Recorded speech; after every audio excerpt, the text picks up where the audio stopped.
चलो स्टार्ट करते हैं। एडमिशन एडमिशन है क्या? एडमिशन डेफिनेशन से ही पढ़ते हैं, फिर मैं लिखाना स्टार्ट करूंगा इसमें। तो एडमिशन जैसे सेक्शन 17 है, 17 से लेकर 31 तक एडमिशन कन्फेशन पढ़ेंगे हम आज। एडमिशन का मतलब क्या डिफाइन किया सेक्शन 17 में? एडमिशन इज अ स्टेटमेंट, कोई एक स्टेटमेंट है जो ओरल हो सकती है या डॉक्यूमेंट्री हो सकती है, और इवन इन इलेक्ट्रॉनिक रिकॉर्ड्स में भी हो सकती है। ओरल बोलकर मैं कुछ एडमिट कर सकता हूँ कि हाँ मुझे किसी को 500 रुपए देने हैं, या लिखकर कुछ चीज हमने लिखी हुई हो, या इलेक्ट्रॉनिक फॉर्म से हो सकते हैं। तो तीन तरीके हैं। विच सजेस्ट एनी इन्फ्रेंस, जिससे ये अंदाजा या अनुमान लगाया जा सकता है as to any fact an issue को लेकर या रिलेवेंट फैक्ट को लेकर, and which is made by any of the person. Any of the person यानी कोई भी कर सकता है। अब कोई भी का मतलब क्या है? कुछ लिमिट तो होगी। क्या पड़ोसी मेरा एडमिशन कर सकता है कि हाँ इंद्रजीत को 100 रुपए किसी को देने हैं? तो एनी पर्सन का भी एक रेफरेंस है जो हम आने वाले सेक्शन में पढ़ेंगे 18-19 में, 18-19-20 में, कि एडमिशन कौन कर सकता है और किस परिस्थितियों में किया जा सकता है, and under this circumstances hereinafter mention. तो एडमिशन क्या है? एडमिशन को समझने से पहले, समझाने से पहले एक मैं आपको बात बताता हूँ। वो अगर आप बात समझ जाएंगे तो आपके लिए, सबके लिए आसान हो जाएगा एडमिशन समझना। First of all I don't know कि स्टूडेंट्स के पास टाइम ही नहीं है, 5:30 बज रहे हैं और अभी तक सारे स्टूडेंट ऑनलाइन नहीं है। I really don't understand कि why they are not taking it seriously. चलो आगे चलते हैं। एक मैं स्टेटमेंट आपको बोल रहा हूँ, आप मुझे बताना। बेरे तो हम पढ़ ही लेंगे आसानी से। एक एग्जाम्पल से स्टार्ट करते हैं हम। एक घर में दो लोग हैं। एक ये घर है, एक हाउस के अंदर दो लोग हैं, जिसमें से एक की डेथ हो गई है, ठीक है, और एक भाग गया है। एक की डेथ हो गई, एक भाग गया, एब्सकॉन्ड हो गया।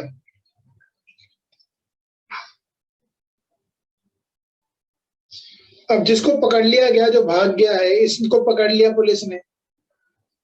ये कहता है, इसने ये कबूला कि he stayed in the house. हाँ वो उस घर में था। ही स्टेड इन हाउस, ये वो उस घर में था। जिसको पकड़ लिया गया उसने ये कहा कि हाँ मैं उस घर में था। तो मुझे एक बार बताइए, ये बात जो इसने कही है ये क्या चीज है? पुलिस ने इसको पकड़ लिया और पुलिस से इसने कहा हाँ मैं उस घर में था।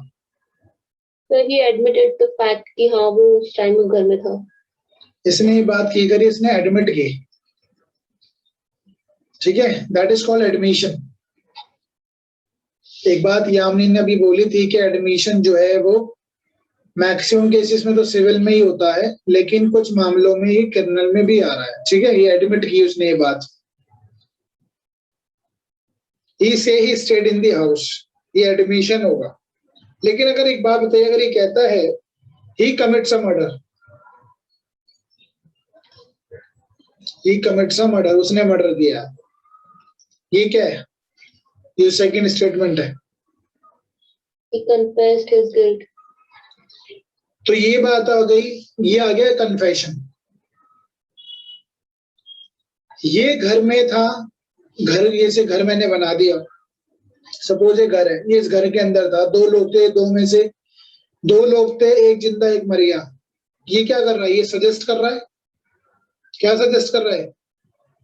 ये सजेस्ट कर रहा है इन्फ्रेंस, अनुमान लगाने की तरफ जा रहा है। और उस अनुमान के चलते किसी ने एडमिट किया मैं उस घर में था, मैं उस घर में था, तो दैट इज कॉल्ड एडमिशन। और उस एडमिशन में से एक बात और निकल के आई कि बाद में वो कहता है कि हाँ मैंने मर्डर किया था, तो दैट इज कॉल्ड कन्फेशन। तो आप एक बात समझेंगे, अगर एडमिशन एक बड़ा गोला है तो उसके अंदर एक छोटा गोला हो सकता है। ये क्या है? ये कन्फेशन है। और ये पूरा गोला क्या है? एडमिशन। तो you can say all confessions are admissions. बस सारे एडमिशन कन्फेशन हो ये जरूरी नहीं है। जितने भी कन्फेशन होंगे वो एडमिशन होंगे, but all admissions not necessary कि वो कन्फेशन है। ठीक है, ये बात हमें समझ में आ गई, ये बात पता चली सबको। और ये इसी इलस्ट्रेशन से ना काफी चीजें क्लियर हो जाती है। हाँ जी बताओ, पहले ये इलस्ट्रेशन समझ में आ गई आपको, तब हम आगे चलेंगे डेफिनेशन की तरफ, सेक्शन 17 की तरफ चलेंगे। अब सेक्शन 17 में हमने क्या पढ़ा? सेक्शन 17 में हमने डायरेक्ट तो आपके पास होगा ही, और मैंने आपको दिखाया भी डायरेक्ट। तो सेक्शन 17 में कुछ चीजें हैं जो हम लिख भी देंगे साथ साथ।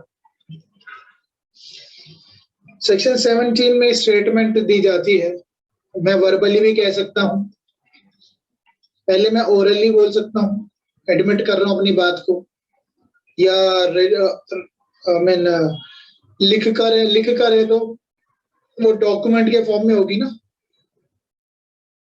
ओरली डॉक्यूमेंट्री हो सकती है, या इलेक्ट्रॉनिक रिकॉर्ड्स के फॉर्म में हो सकती है। और इस स्टेटमेंट से सजेस्टिंग इन्फरेंस, किसी बात का अनुमान लगाया जा रहा है जो फैक्ट इन इशू में है या रिलेवेंट फैक्ट है, फैक्ट इन इशू या रिलेवेंट फैक्ट। और कोई एनी पर्सन, और एनी पर्सन कौन कर सकता है कन्फेशन, ये हम पढ़ेंगे 18, 19, 20 में। And under the circumstances hereinafter mention, इसके बाद जो परिस्थितियां बताई गई हैं उसमें कन्फेस किया गया है।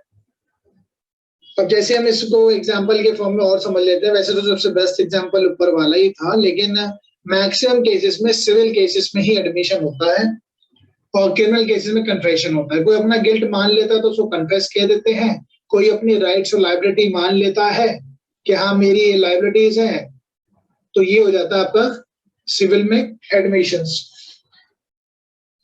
अब जैसे एक बात बताइए, एक इंसान ने लोन लिया,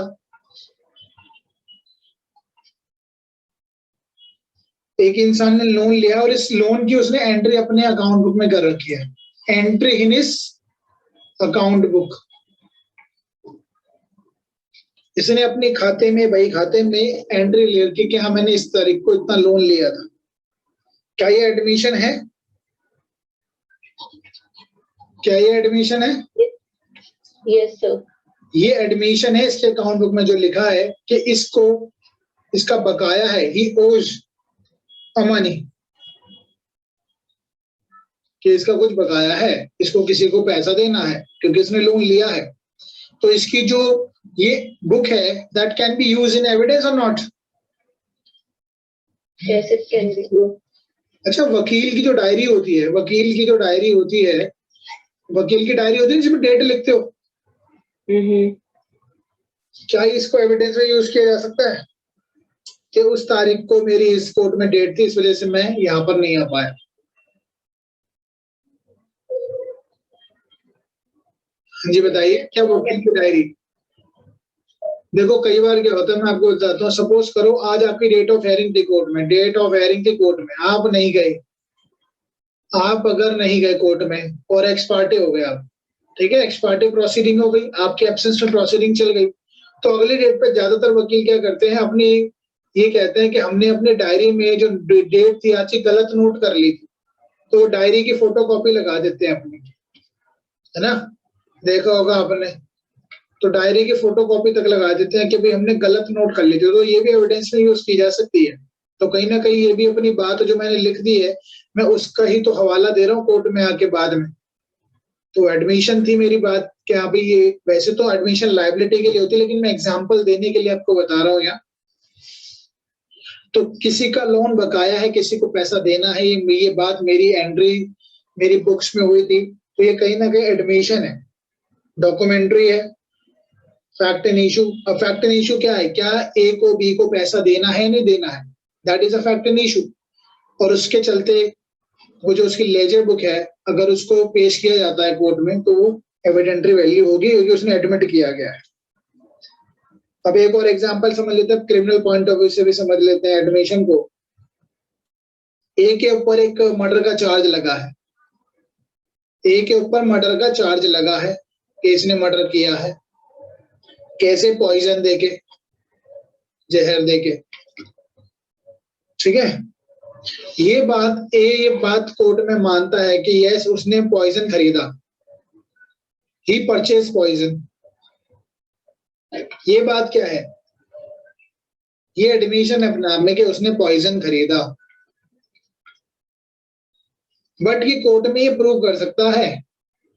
एडमिशन जो है यानी ये बात को रिबट किया जा सकता है कि इसने जो पॉइजन खरीदा that is for any other purpose, किसी और पर्पस के लिए खरीदा।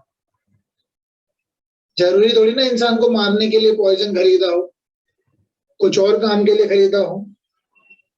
तो अगर ये कोर्ट प्रूव कर देगा तो ये एडमिशन भी नहीं रहेगा, लेकिन इस बात का एडमिशन रहेगा कि हाँ इसने पॉइजन खरीदा, बट पॉइजन किसी और पर्पस के लिए भी तो खरीदा जा सकता है, ठीक है। तो दैट कैन बी रिवर्टेड। तो कहने का मतलब ये है एडमिशन अपने आप में क्या कंक्लूसिव प्रूव होता है? एडमिशन जो है अपने आप में क्या कंक्लूसिव प्रूव है? बिल्कुल भी नहीं। पत्थर की लकीर थोड़ी ना एडमिट कर लिया। मैंने ऊपर भी तो एडमिट कर लिया था कि एक कमरे में हम 2 लोग थे, मैं वहां रहता था, बट इसका मतलब ये थोड़ी ना मैंने ही क्राइम किया है।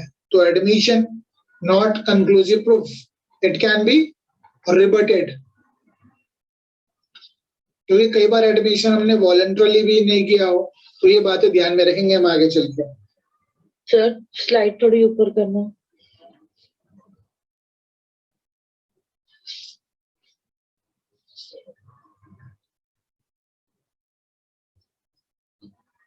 ये लीजिए, लिख लीजिए,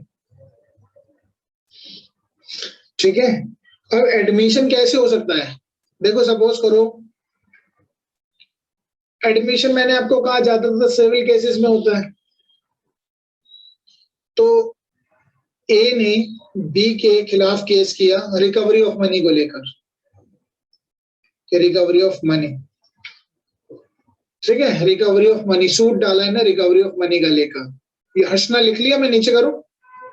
yes sir. Okay, recovery of money का सूट डाला इसने, दावा। जब इन्हें सूट डाला, ए ने क्या प्लेंट फाइल करी होगी और बी ने उसका WS दिया होगा।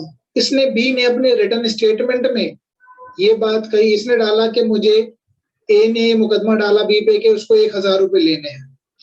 बी यहाँ पे कहता है अपने WS में कि 1000 नहीं 500 रुपए देने। सपोज ऐसा ये कह रहा है कि हाँ 500 रुपए की बात एडमिट कर रहा है। तो ये जो अपने आप में ना प्लीडिंग के दौरान अगर इसने कुछ एडमिट कर लिया है, वो कोर्ट में सिद्ध करने की जरूरत नहीं है। कहीं ना कहीं 500 रुपए तो एडमिट कर ही रहा है ना। तो एडमिशन कैसे हो सकता है? Admission could be by pleadings, could be by pleading के द्वारा हो सकता है, क्योंकि जो एडमिटेड फैक्ट है उसको तो सिद्ध करने की जरूरत नहीं है। या आपने पढ़ा होगा एक इंटेरोगेटरीज बनती है, यानी क्या होती है इंटेरोगेटरीज? सुना? क्वेश्चन होते हैं ना? Yes sir. हाँ जी, कुछ क्वेश्चंस पूछे जाते हैं, ठीक है। दूसरी पार्टी को भेज दिए जाते हैं क्वेश्चन बनाकर, ट्रायल स्टार्ट होने से पहले क्वेश्चन बना के भेज दिए जाते हैं, फिर उसका आंसर देता है लिखित में ही। तो वो भी एक तरीके की इंटेरोगेटर। अगर इंटेरोगेटर में उसने कुछ बात एडमिट कर ली तो वो भी उसका एडमिशन हो जाएगा। अब आप मुझे ये बताइए एडमिशन से फायदा क्या होगा? एडमिशन से अगर कोई इंसान अपनी बात को एडमिट कर रहा है तो उससे फायदा क्या होगा? सर अपोजिट पार्टी को प्रूव करने की जरूरत नहीं पड़ेगी। हाँ जी, हमने एक बात, हाँ बताइए और बताइए। सर यही कह रही थी, इसके लिए एविडेंस देने की जरूरत नहीं पड़ेगी ना। यही कह रही थी। जब एक बात खुद इंसान एडमिट कर ही रहा है तो हमें उसे कोर्ट में बार बार प्रूव करने की जरूरत क्या है? टाइम खराब होगा ना कोर्ट का। अच्छा, एडमिशन जो है रिलेवेंट है या नहीं है? यस सर रिलेवेंट है। एडमिशन की एडमिसिबिलिटी है या नहीं है? एडमिशन कोर्ट में एडमिसिबल होगा या नहीं होगा? अब हम लिखेंगे कि रीजन क्या है, एडमिशन क्यों रिलेवेंट माना गया और क्यों एडमिसिबल माना गया है। ये हटा दो मैं इसको। सर एक बार सबसे ऊपर वाला पेज दिखा दो। ओके, इससे भी ऊपर वाला स्टार्टिंग में।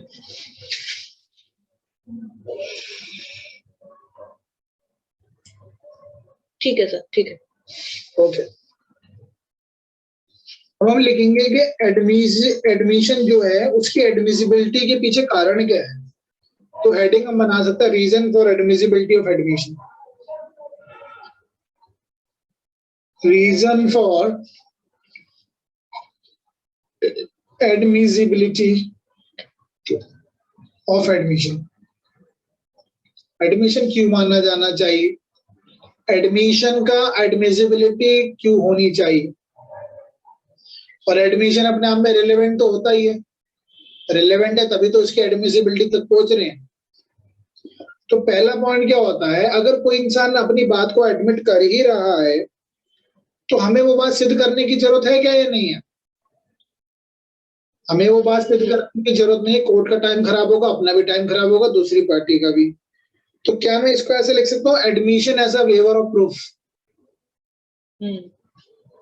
Admission as a waiver of proof लिख सकता हूँ क्या मैं, वेवर, वेवर ऑफ प्रूफ के बाद सिद्ध करने की जरूरत नहीं है। वेवर होता है टाल देना, प्रूफ यानी सिद्ध करने की जरूरत नहीं अगर किसी इंसान ने एडमिट कर ही लिया। ठीक है, तो हमें ये बात सिद्ध करने की जरूरत है, नॉट रिक्वायर्ड टू प्रूव। एक बात एडमिट कर लिए तो क्या फायदा उसको, not required to prove, time बचेगा। Not required to be proved होना चाहिए, ठीक है, सिद्ध करने की जरूरत नहीं है। सेकंड, कभी भी एडमिशन जो होता है, एडमिशन हमेशा जो मेकर है, जो कहने वाला है मेकर, उसके अगेंस्ट होता है। Admission against the interest of maker, ऐसे लिख लेंगे इसको, admission against the interest of maker. जो कहने वाला है उसी के तो खिलाफ जा रहा है एडमिशन, तो पहली बात इंसान कहेगा कि अगर कह रहा है तो फिर उसको मान लेना चाहिए, एडमिसिबल मान लेना चाहिए। ठीक है, इसलिए इसको हम सच मान के चलते हैं, सपोज टू बी ट्रू।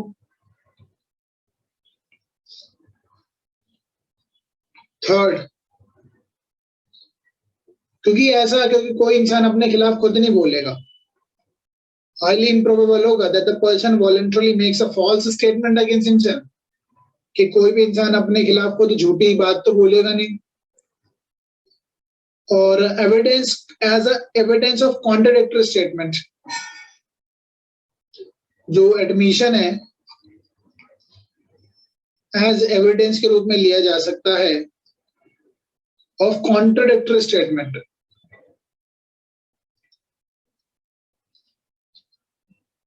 ठीक है, स्टेटमेंट यानी कोई इंसान जो कुछ कह रहा है वो उसके विपरीत होगी, इसलिए इसको मान लिया जाना चाहिए, एडमिसिबल होना चाहिए। तो कोई इंसान, अभी हमने कहा कि कोई इंसान अपने खिलाफ तो खुद बोलेगा ही नहीं, अगर वो बोल रहा है तो कहीं ना कहीं एविडेंस ऑफ ट्रुथ है, admission as evidence of truth. ठीक है, तो ये चार बातें रहेंगी इसमें, इसलिए हम इसको एडमिशन को रिलेवेंट है, एडमिशन है और एडमिसिबिलिटी है। हाँ जी, तो ये थर्ड वाला नहीं समझ में आया, एडमिशन। देखो ये बेसिकली ये जो सेकंड है ना, इससे ही कनेक्टेड है ये तीनों, नीचे के दोनों पॉइंट ना।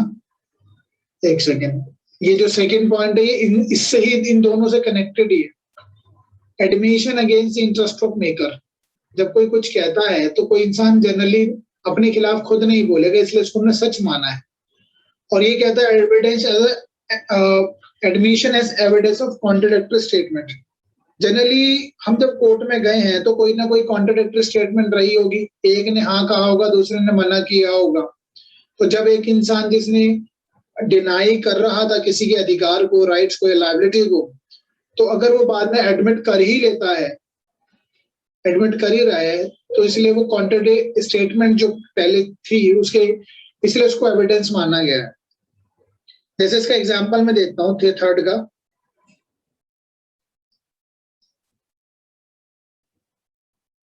जैसे कोई इंसान कहता है कि भाई ए ने बी को 500 रुपए देने हैं, बट वो मना कर रहा है कि मेरे को नहीं देने हैं, और यही बात उसकी किताब में लिखी है, ठीक है, अकाउंट्स में लिखी है।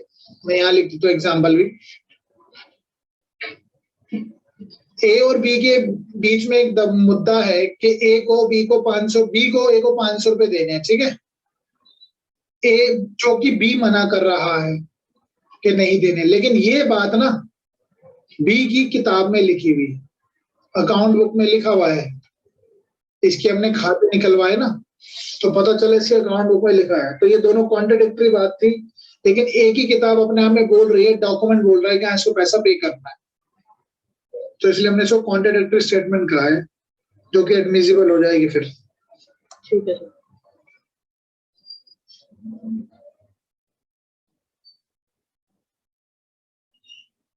ठीक है, तो आगे चलते हैं इसमें। अब एक केस कर लेते हैं, छोटा सा केस लिखा हुआ है। कुछ इसमें सेक्शन थोड़े डिफिकल्ट भी है, बाकी तो सारे आसान है। कन्फेशन बहुत आसान है, थोड़ा सा एडमिशन डिफिकल्ट पड़ता है, क्योंकि हम क्रिमिनल लॉ को तो आसानी से समझ लेते हैं, सिविल लॉ को हम डिफिकल्टी आती है समझने, बट बहुत आसान रहेगा। एक केस है डीटीसी कॉर्पोरेशन का, दिल्ली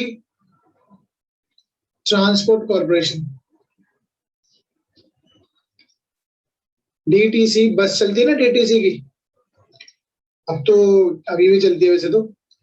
श्यामलाल 2004 का केस रहेगा, डीटीसी वर्सेस श्यामलाल 2004। इस केस में जो एक कंडक्टर जो था, जनरली कंडक्टर ऐसा करते थे पहले, अब तो मुश्किल है, कंडक्टर ने ये बात एडमिट करी, ये बात कंडक्टर ने एडमिट करी कि उसने पैसा तो ले लिया, he had taken a money, he had taken a money, पैसा तो लिया, but not issued a ticket, but ticket issue नहीं करे, but not issued a tickets।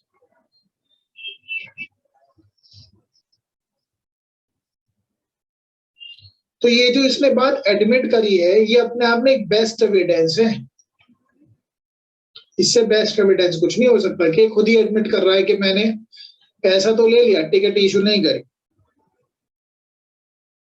But at the same time best evidence को भी रिवर्ट किया जा सकता है। मैंने आपको पहले ही बताया था कि बेस्ट कंक्लूसिव एविडेंस को भी रिवर्ट किया जा सकता है। फर्स्ट ऑफ ऑल, जो एडमिशन है वो कंक्लूसिव एविडेंस नहीं होता है, however it can B reverted, best evidence होने के बाद भी रिवर्ट किया जा सकता है। ये इस केस में कहा कि माना कि इसने ये बात एडमिट कर ली कि उसने टिकट इशू नहीं किया, पैसा ले लिया, however it can be reverted with the help of other evidence।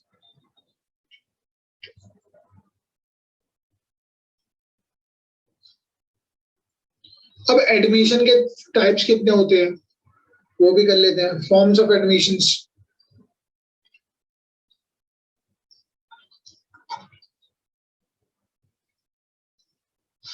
कितने तरीके के एडमिशंस हो सकते हैं? दो तरीके के ही हैं। एक आता है जुडिशियल, और इसी तरीके के कन्फेशन भी हम पढ़ेंगे बाद में। एक होता है एक्स्ट्रा जुडिशियल। जुडिशियल को हम बोल देते हैं जनरली फॉर्मल, और इसको हम बोलते हैं इनफॉर्मल एडमिशन।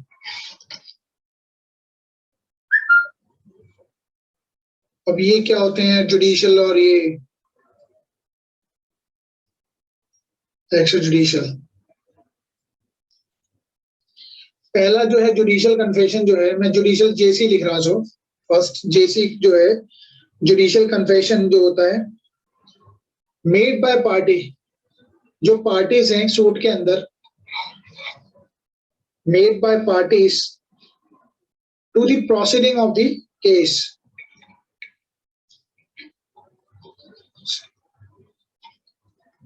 केस के दौरान, प्रोसीडिंग ऑफ द केस के दौरान जो बात है, जैसे सपोज मैंने आपको कहा प्लेंट ए ने एक दावा डाला बी के खिलाफ, ए ने क्या बात एडमिट करी, बी ने क्या एडमिट करी।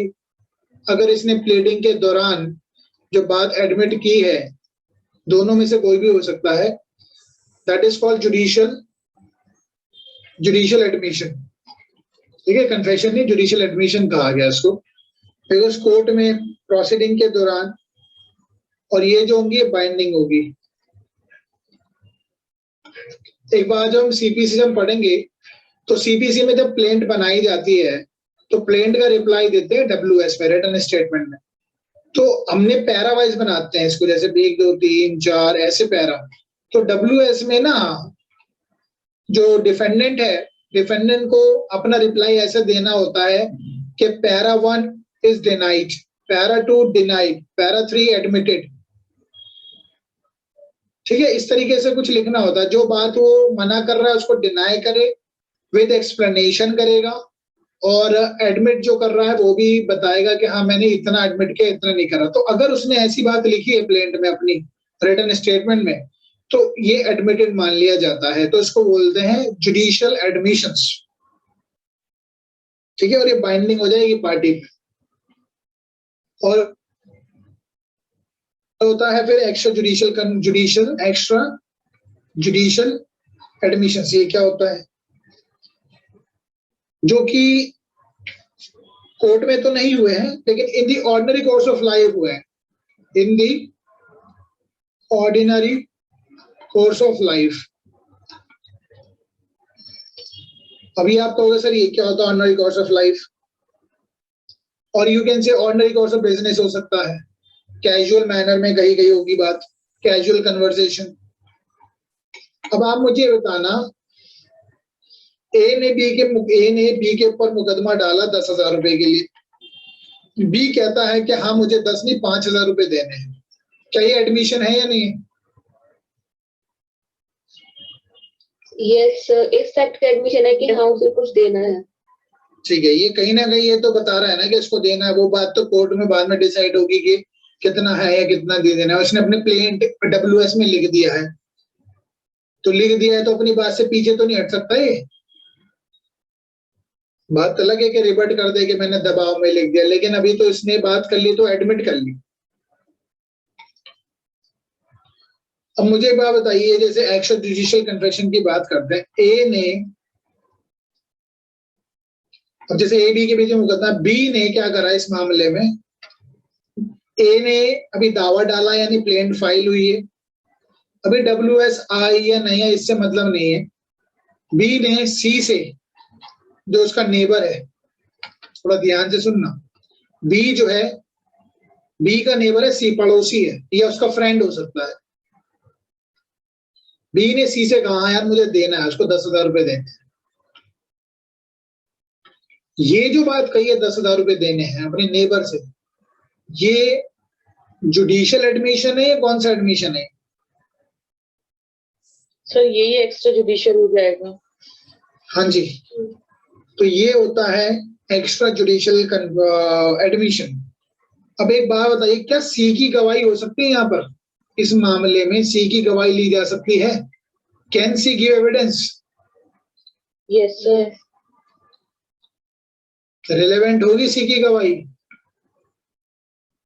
कि बी ने सी से क्या कहा?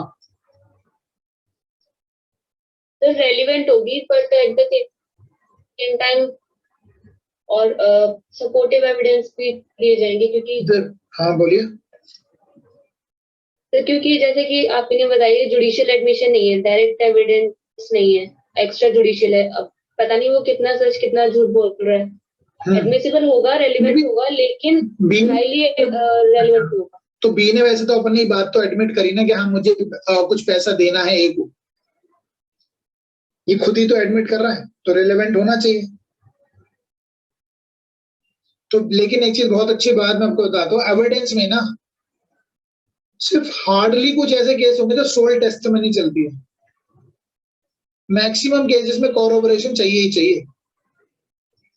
ठीक है, सोल टेस्टिमनी, सोल एडमिशन, इन पे एकदम से किसी इंसान को मतलब बांध देना, लाइबिलिटी ठहरा देना, डिसाइड कर देना केस, वो इतना लॉजिकल नहीं है। बट कोर्ट को अगर लगता है कि जो इसने सी की जो गवाही है बहुत अपने आप में इफेक्टिव है, तो कोर्ट इसकी बात को मानते हुए बी की लायबिलिटी ठहरा सकती है। But even though being a court थोड़ा सा सतर्क रहते हुए कॉरोबोरेशन जरूर कर ले। ठीक है, तो पार्शली बाइंडिंग हो सकती है। अब जो ये जो एडमिशन है, एडमिशन कैसे किया जा सकता है? कैसे? ये वाला जो आपने बोला इसमें ये मतलब क्या लिखूं? इसमें आप लिखिए सी कैन गिव एन एविडेंस, सी अपनी गवाही दे सकता है, अगर कोर्ट उस गवाही को बिलीव करता है तो definitely liability can be fixed. और इसके लिए कोरोबोरेशन की जरूरत पड़ेगी? हाँ, अगर कोर्ट कॉन्फिडेंस में नहीं आ पा रहा है बात सी की बात से। कोरोबोरेशन तो ये समझ लो रामबाण है, कोरोबोरेशन तो 99% मामलों में चाहिए। ठीक सर कोरोबोरेशन क्या होता है? हाँ जी, कोरोबोरेशन क्या होता है? कोरोबोरेशन होता है एक ही गवाह से या एक ही बात से सारी चीजें साबित अगर हो भी रही है, लेकिन तो कोर्ट कहता है चलो और चीजों को भी देख लेता हूँ। ठीक है, अगर कई बार कुछ एम्बिग्युइटी, कोई डाउट आ गए कोर्ट को, तो और चीजों के साथ जोड़ के देखेगी कोर्ट। ठीक है, कोरोबोरेट करना और चीजों के भी एविडेंस ले लिए जाए, सिर्फ सी की गवाही पे बी की लायबिलिटी थोड़ी ना ठहरा दी जाए। सिर्फ सी की गवाही पे बी की लायबिलिटी थोड़ी ना ठहरा दी जाएगी। तो कोर्ट कह सकता है, ए से कह सकता है भाई डॉक्यूमेंट लेके आइए आप, किस डॉक्यूमेंट के जरिए आपने जब बी को पैसा दिया, कुछ तो डॉक्यूमेंट लिखवाए होंगे। चलो डॉक्यूमेंट नहीं है तो एक काम कीजिए, ओरल ले आइए, किसी इंसान के सामने तो आपने ए और बी से बात की होगी कि मैं तेरे को 10,000 या 5,000 रुपए दे रहा हूँ, तो सिर्फ सी की बात एविडेंस से ही काम ही चलेगा। उससे कहेगा भाई डी को भी लाइए, ई को भी लाइए, जिन्होंने बी को पैसा देते हुए देखा जब आपने बी को पैसा दिया। समझ में आई? क्या नाम है? Yes, sir. श्रेष्ठ कोरोबोरेशन। श्रेष्ठ आवाज नहीं आ रही मुझे आपकी। सर आ गया।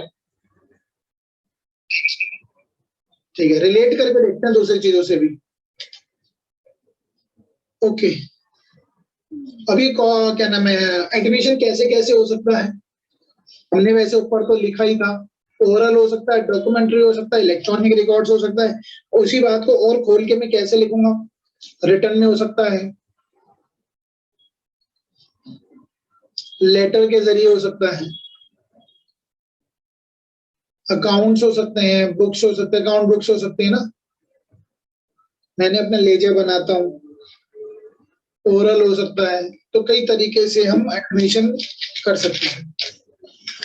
अब एक बहुत इंपॉर्टेंट बात रहेगी, हमने पढ़ा था हियर से एविडेंस, कानों सुनी बात।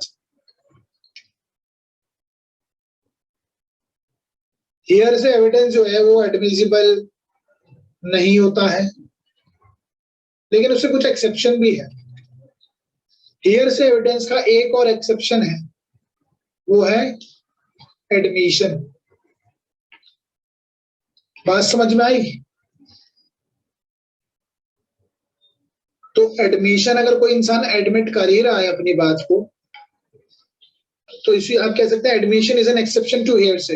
Admission is an exception to here से,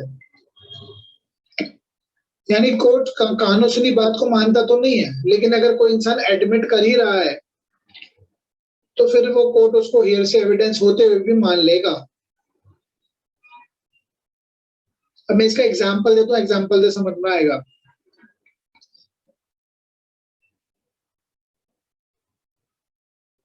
ठीक है, जैसे ए ने, यही वाला एग्जांपल जो मैंने भी आपको दिया था, ए ने मुकदमा करा है बी पे कि उसने मुझसे कुछ पैसा लिया है, मनी लिए, और बी मना करता है, बी डिनाइज कि मैंने कोई पैसा नहीं लिया है।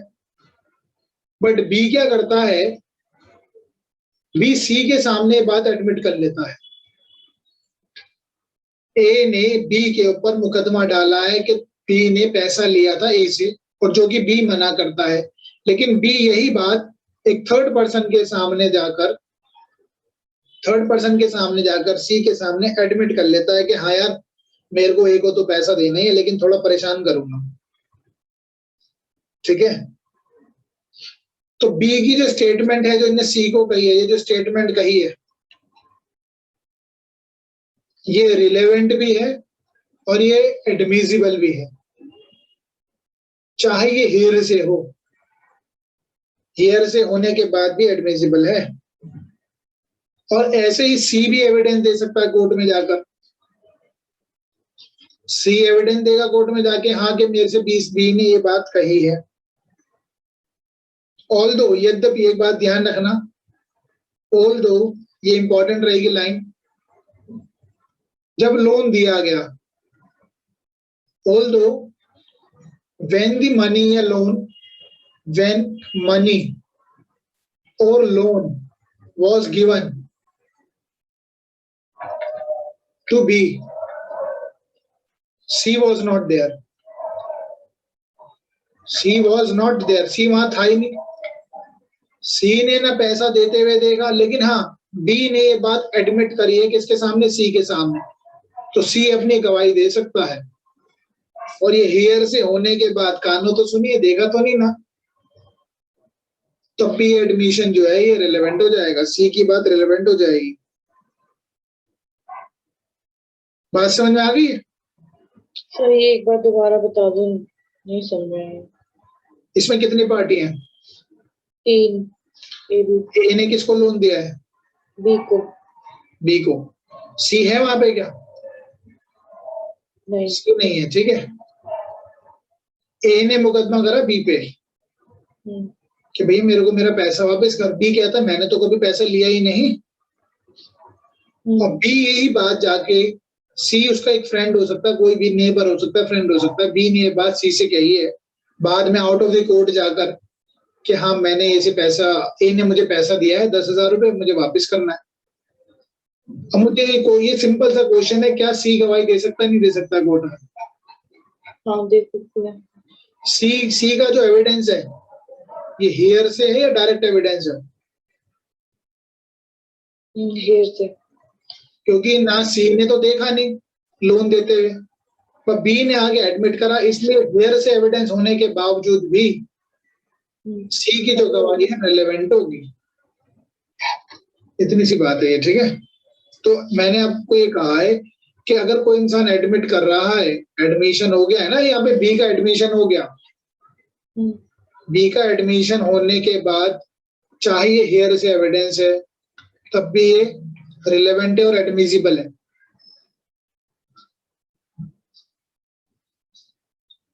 अब हम कुछ और बात करते हैं इसी में।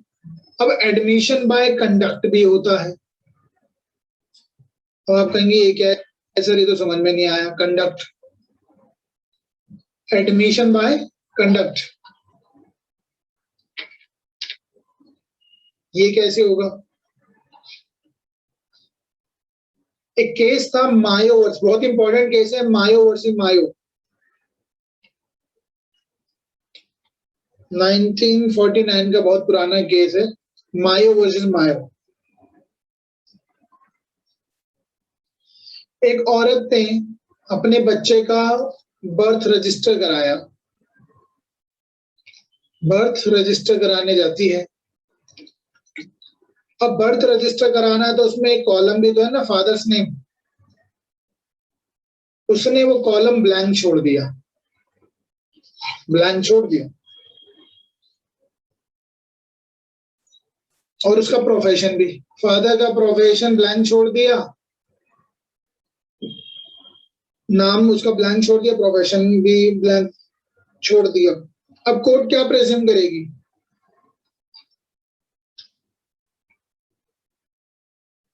हाँ जी बताइए, कोर्ट क्या प्रेज्यूम करेगी?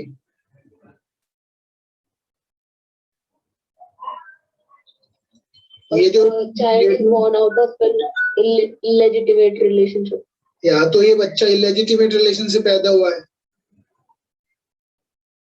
क्योंकि कोर्ट ये कह सकती है कि इस लेडी को यही नहीं पता इसका फादर कौन है। She did not know, इसमें आप लिख सकते हैं she did not know who is the father। बड़ा इंपॉर्टेंट केस है ये। Who is the father of child, बच्चे का बाप कौन है? पहली बात तो ये इन्फरेंस लगा सकती है। हमने एक बार होता एडमिशन में क्या ये पढ़ा? भी हो सकता है ना कि she might be divorcee और वो नहीं चाहती कि उसके तब भी father का नाम नाम तो साथ लिखना में पड़ेगा। अरे नाम लिखना पड़ता है फिर भी। अच्छा, एडमिशन में हमने क्या पढ़ा है? सजेस्टिंग इन्फरेंस, ये बात पढ़ी है नहीं पढ़ी है? तो ये जो इसने ब्लैंक छोड़ दिया, इससे कोर्ट ये अनुमान लगा रही है कि हाँ भाई इन्फ्रेंस लगाता, she dot not know who is a father. या तो कोर्ट ये अनुमान लगाएगी कि उसे नहीं पता कि उसका फादर कौन है, या ये अंदाजा लगा सकती है कि ये जो बच्चा है वो इलेजिटिमेट है। दो बातें निकल के आती है, इलेजिटिमेट या फादर का नहीं पता। और इसी बात को कोर्ट ने माना कि अगर ये बात सही है तो इट्स अमाउंट टू कहीं ना कहीं एडमिशन जो हो रहा है, इनडायरेक्टली एडमिशन हो रहा है, कंडक्ट से हो रहा है ना, ये जो एडमिशन हुआ है it's amount to adultery, it is admission of adultery. अगर वो उस लड़के के बच्चे का फादर नहीं बता पा रही है, देखो मदर को पता होता है बेसिकली बच्चा है किसका, ठीक है, तो अगर वो नहीं अपना रिपोर्ट कर रही है, बता नहीं पा रही है, तो दैट मींस उसका जो कंडक्ट है ये बता रहा है कि she might involved in that activity, और बच्चा जो इलेजिटिमेट है या उसके फादर का जो उसके साथ हस्बैंड रहा उसका नहीं है। बट हाँ डेफिनेटली रिबट की जा सकती है ना, ये हमने ने भी कहा रिबट की जा सकती है, वो लिखना नहीं चाहती, घृणा करती है, वो रिबट की जा सकती है, लेकिन इन्फ्रेंस तो लगाया जा रहा ना, और इसलिए कहा गया admission is not a conclusive proof. अब कई बार साइलेंस जो होती है, इंसान की चुप्पी, चुप्पी हमेशा नहीं साधनी चाहिए। Whenever you जब आपको बोलना है चाहिए तो आपको बोल देना ही चाहिए। साइलेंस में अमाउंट टू एडमिशन, कई बार साइलेंस जो होगी वो में अमाउंट टू एडमिशन बन जाता है। हमेशा चुप रहना भी ठीक नहीं होता। साइलेंस में अमाउंट टू एडमिशन समटाइम्स। अब वो कैसे, एग्जाम्पल ले लेते हैं। आपने इलस्ट्रेशन तो पढ़ी होगी, और इलस्ट्रेशन जी पढ़ी है आपने सेक्शन 8 की। Illustration number 8 of illustration number of G of section 8। Section 8 किस पे, कंडक्ट पे है। Yes sir. Previous conduct, subsequent conduct, motive और प्रिपरेशन, चार बातें। सेक्शन 8 की अगर आप इलस्ट्रेशन देखेंगे तो उसमें लिखा है, जहां पे वेदर, क्वेश्चन ये है क्या ए का कुछ बकाया बी पर है, वेदर ए ओज बी 10,000 रुपए, क्या ए को बी को 10,000 रुपए देने हैं। अब हुआ क्या, ए ने कुछ पैसा मांगा सी से, ए आज सर्टेन मनी फ्रॉम सी। देखो क्वेश्चन क्या है, क्या ए को बी को 10,000 रुपए देने उधार लिया था यानी ए ने, ये क्वेश्चन है। अब ए ने सी से पैसा मांगा, अब तीसरे पर्सन से सी पैसा मांग रहा है, ओ सॉरी ए सी से पैसा मांग रहा है कि भैया मेरे को पैसा दे दो, और उसी के चलते जो डी पास में खड़ा है, डी कहता है, डी सी से कहता है ए के सामने कि भाई इसको पैसे मत दियो, नॉट टू ट्रस्ट हिम, के इस पे विश्वास मत करियो। क्यों, क्योंकि ए को बी का बकाया भी देना है, इसने बी के पैसे भी नहीं दिए। ठीक है, तो देखो कैजुअल भाषा में आप इसको समझ लेना, इलस्ट्रेशन को है ना अपने एक डेली लाइफ में अप्लाई करना। ऐसा होता है नहीं होता है, तो यारी दोस्ती में भी ऐसा होता होगा कि भाई इसको पैसे मत दो, इसने उसके भी नहीं दिए। ऐसा हुआ है नहीं हुआ है, सब लोगों के साथ हुआ होगा आई एम श्योर। किसी आपके फ्रेंड ने पैसे मांगे होंगे आपसे, उसने दूसरे फ्रेंड ने जो आपको शुभ चिंतक होगा उसने कहा होगा भाई इसको पैसे मत दो, इसने मेरे भी नहीं दिए। और इस बात को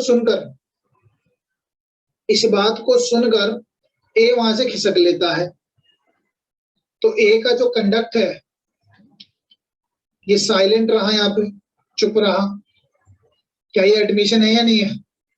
यस सर। ए की ये बात एडमिशन करती है कि हाँ भाई बी को भी पैसा देना है इसको, ठीक है। इससे ये अनुमान लगाया जा सकता है कि हाँ भाई इसको बी को पैसा देना, तभी तो निकल लिया, नहीं तो बोलता भाई कौन से पैसे।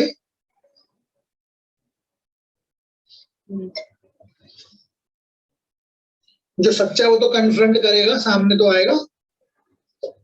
तो ये हमने आज अब बात करी सिर्फ एडमिशन की, छोटी छोटी मोटे तौर पर एडमिशन यही होता है। एडमिशन क्या होता है? ओरली हो सकता है, डॉक्यूमेंट्री हो सकता है, इलेक्ट्रॉनिक रिकॉर्ड्स में हो सकता है, अकाउंट बुक्स के जरिए हो सकता है, लेटर के द्वारा हो सकता है, which is suggesting any inference relating with the fact in issue और relevant fact by any person. अब पर्सन की बात रही वो हम पढ़ेंगे 18, 19, 20 में। इतना समझ में आ गया? एडमिशन बाय कंडक्ट हो सकता है, एडमिशन बाय एक्ट हो सकता है, और एडमिशन कहीं ना कहीं हेयर से रूल का एक्सेप्शन है। जब इंसान एडमिट कर ही रहा है बात को, चाहे थर्ड पर्सन से कर रहा है, तो चाहे थर्ड पर्सन ने सुनी, लेकिन वो भी एडमिशन मान लिया जाता है, एविडेंस में दिया जा सकता है उसका भी। अब ये पढ़ लिया तो मैं आगे चलता हूँ 18, 19, 20 पे। चले आगे।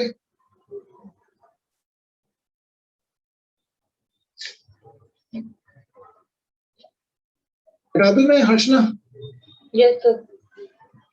अच्छा, अब आप मुझे बताइए एडमिशन कौन कौन कर सकता है? Party to the suit, agent. हाँ जी, जब हम आगे के सेक्शन पढ़ेंगे 18 से 20 तक, उसमें लिखा है a person whose admission are relevant. किसके एडमिशन लिए जा सकते हैं? कौन एडमिशन दे सकता है? पार्टी टू क्या आपका पड़ोसी कह सकता है कि हाँ इंद्रजीत को यामिनी को 10,000 रुपए देने हैं? क्या मेरा पड़ोसी इस बात को एडमिट कर लेगा? मैं उससे बाउंड हो जाऊंगा क्या? मेरा पड़ोसी है। अच्छा चलो, हम कई सारे लोग यहाँ पर ऑनलाइन है, हर्षना कहती है कि हाँ इंद्रजीत सर को यामिनी को 10,000 रुपए देने हैं, तो क्या मैं हर्षना के कहने पे मैं बाउंड हो जाऊंगा कि यामिनी को 10,000 रुपए दूं? हाँ जी बताइए।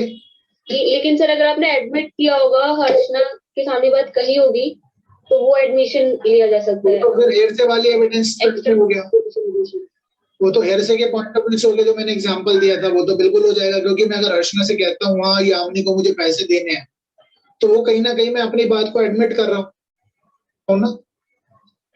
तो हर्षना को कल कोर्ट में बुलाया जा सकता है, हाँ जी इंद्रजीत ने क्या कहा था तुमसे बताइए जरा। बट अब आती है बात यहाँ पर के कौन कौन एडमिशन, किन किन का एडमिशन रिलेवेंट होगा, हुज एडमिशन आर रिलेवेंट। कोई ऐसे लोग होंगे ना जिनका एडमिशन रिलेवेंट होगा। पहला वो लोग कौन कौन है? Parties to the suit, parties to the suit, दावे के अंदर एडमिट करने वाले लोग या प्रोसीडिंग।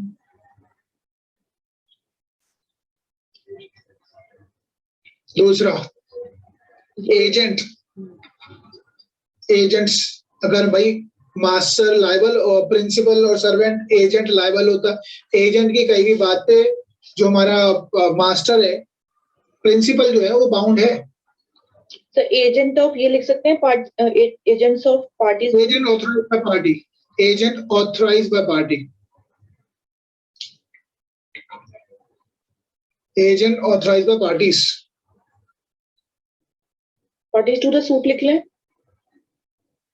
देखो पार्टीज टू सूट जो है वो तो ऊपर वाला है ही ना, उन्हीं के एजेंट फिर। हाँ उन्हीं के एजेंट होंगे, ऑथराइज होने चाहिए। कई बार पता चला एजेंट है, बदला लेने के लिए एडमिट कर लो, ऑथराइज होना चाहिए। पार्टी स्विंग, जो मुकदमा कर रहे हैं एक दूसरे के लिए, पार्टी स्विंग मुकदमा करने वाले, और suit in representative capacity. Party swing जो मुकदमा कर रहे हैं या जिन पे मुकदमा हुआ है, और सूट जिन पे मुकदमा हुआ है in representative capacity, representative capacity. इसका मतलब क्या हो गया? इसका मतलब हो गया, देखो कई लोग होते हैं ऐसे जो हमारे बिहाफ पे मुकदमा करते हैं। भाई अगर मुकेश अंबानी है, मुकेश अंबानी के जो सीईओ, तो मुकेश अंबानी के सीईओ होंगे, क्या वो उनकी बात जो एडमिट करेंगे कोर्ट में जाके, क्या वो रिलेवेंट नहीं होगी? हर काम में मुकेश अंबानी तो नहीं आएगा ना आगे, उनके जो एजेंट होंगे या फिर जो उनके जैसे एग्जीक्यूटर हो सकते हैं, या इसको आप बोल सकते हैं ट्रस्टी हो सकते हैं। हर मामले में भाई सारे काम मैं थोड़ी ना करूंगा, तो मैंने किसी को बात सौंप रखी होगी, वो कर सकते हैं। हाँ जी बोलिए। देखिए, अब जब हम सीपीसी पढ़ते थे वहां पर जो लिखा है कि अगर एडमिशन करना है रिप्रेजेंटेटिव सूट्स में, तो वहां पर जिनको वो रिप्रेजेंट कर रहे हैं उनको या तो नोटिस देना पड़ेगा इंडिविजुअली, या फिर अगर लार्ज नंबर ऑफ मतलब पीपल्स हैं तो वहां पर जो न्यूज़पेपर में पब्लिश कराना पड़ता है कि मतलब तरह से। हाँ वो तो करना ही पड़ेगा, इसको पता तो होना चाहिए। ये तो मुकदमा कर रहे हैं ना। जैसे अगर अब मैंने कोई एक ट्रस्ट बना दिया, मैंने कोई ट्रस्ट बना दिया, मैं इसमें पैसे डालता हूँ और ये मैंने उसको एज ए ट्रस्टी किसी को रख रखा है, तो ट्रस्टी अगर कुछ बात एडमिट कर रहा है तो वो कहीं ना कहीं मैं भी बाउंड होऊंगा उसके लिए। हाँ, तो इसकी इन्फॉर्मेशन उसको देनी पड़ेगी ना पहले कि मैं ऐसे एडमिशन कर रहा हूँ। देखो हाँ बिल्कुल, ट्रस्टी को दो। ट्रस्टी तो वो कम से कम, देखो कोई भी चीज ट्रस्टी ऑनर जो उसका मेन ऑनर है उसके अगेंस्ट जाके नहीं कर सकता। और शायद आपको पता होगा लिमिटेशन एक्ट भी अप्लाई नहीं होता इस मामले में, ट्रस्टी वाले में। सेक्शन इसका लिमिटेशन का पढ़ लेना 11 होगा आई गेस।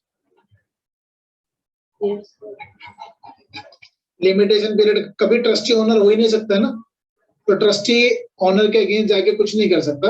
अगर उसने कुछ गलत बात एडमिट भी करी है तो देखो, कुछ भी चीज जो यहाँ पर एडमिट हो रही है वो रिवर्ट तो की जा ही सकती है ना, कॉन्ट्रडिक्ट तो की जा सकती है, बट फिर भी कौन कौन कर सकता है वो बात अलग है। बाद में हम इसको कॉन्ट्रडिक्टरी साबित कर देंगे, मेरे विपरीत जा रहा था, अगेंस्ट जाके इसने एडमिट कर ली। और फोर्थ पॉइंट होगा the person who has a proprietary और pecuniary interest. Person who has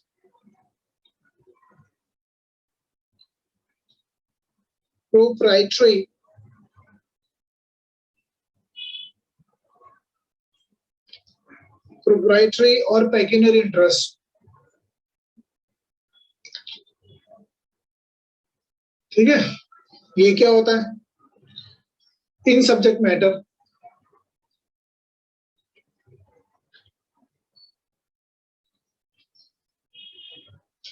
proprietary और पेक्यूनरी इंटरेस्ट, जिसको कोई इसका मालिक है या पेक्यूनरी इंटरेस्ट यानी रिलेटेड टू मनी इंटरेस्ट जुड़ा हुआ है उसका, वो इंसान एडमिट कर सकता है। जैसे अगर पार्टीशन का सूट अगर डला है, पार्टीशन के सूट में जो अगर सिस्टर्स वगैरह होती है जनरली वो अपना राइट जो है रिलिंक्विश कर देती है, अधिकार छोड़ देती है। तो अगर वो बात एडमिट कर रही है कि हमें कोई अधिकार इसमें प्रॉपर्टी में राइट नहीं चाहिए, तो कहीं ना कहीं वो एडमिशन है उनके अगेंस्ट भी है वो। और नेक्स्ट क्या हो सकता है? Person from whom parties have derived their interest. Parties have derived their interest. तो पूरा ही लिख लेंगे, सेंटेंस बनना चाहिए क्योंकि आपके पास क्वेश्चन आता ही है। Person from whom the parties have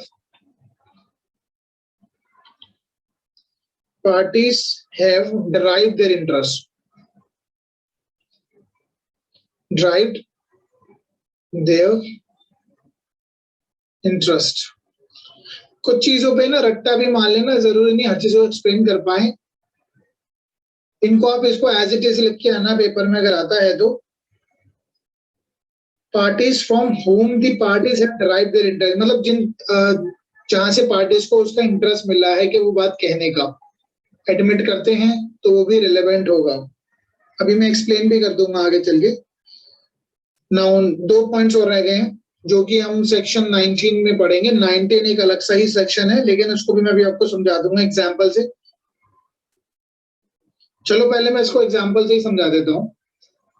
एक ए है,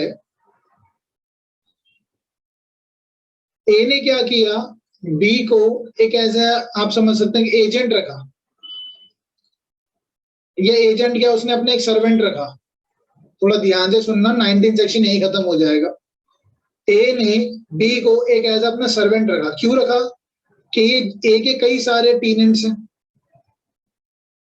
ए के कई सारे टेनेंट है, सपोज करो सी डी ई एफ, कई सारे टेनेंट है इसके, किराएदार है ए के, और ए ने जो बी को रखा है वो इसलिए रखा है ताकि ये बी जो है टाइमली सबसे किराया वसूल करता रहे, रेंट को कलेक्ट करेगा, कलेक्ट करने के बाद ये किसको देगा, ए को देगा। बी का ये काम है, सर्वेंट है।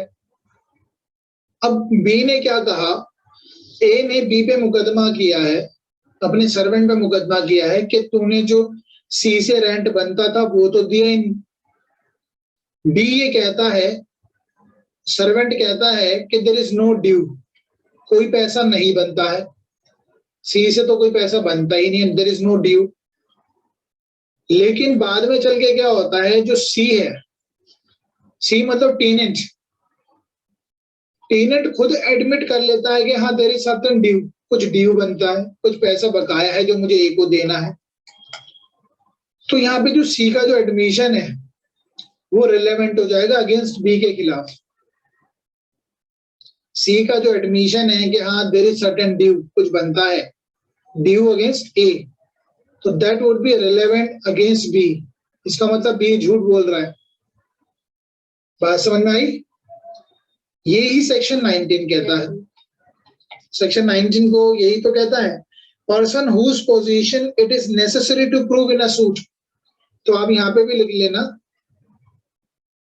एडमिशन कौन कौन कर सकता है, person whose position, person who, देखो थोड़ी सी एविडेंस की लैंग्वेज डिफिकल्ट पड़ती है लिखने में, लेकिन समझ लोगे तो फिर नहीं लगेगी। whose position it is necessary to prove,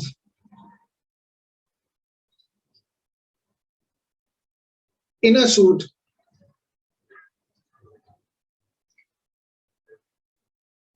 if such statement would be relevant,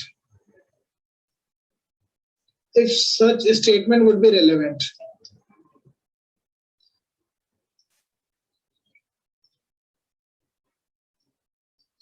under section 90 में है ये, ठीक है।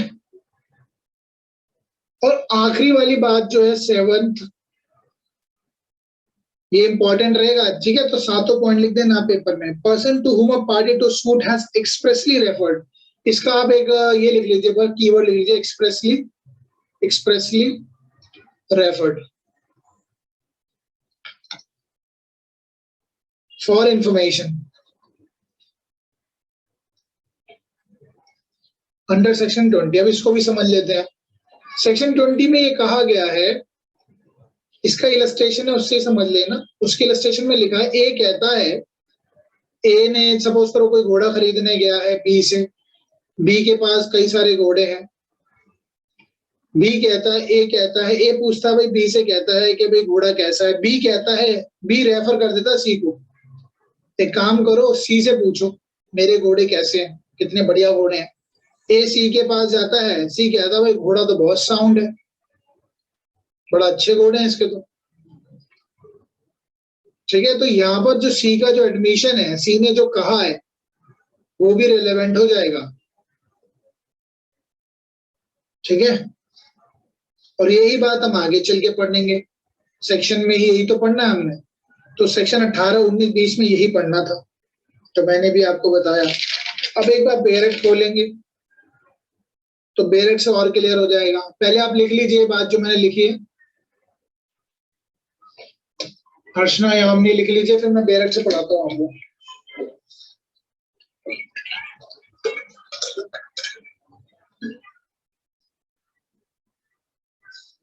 लिख लिया आपने?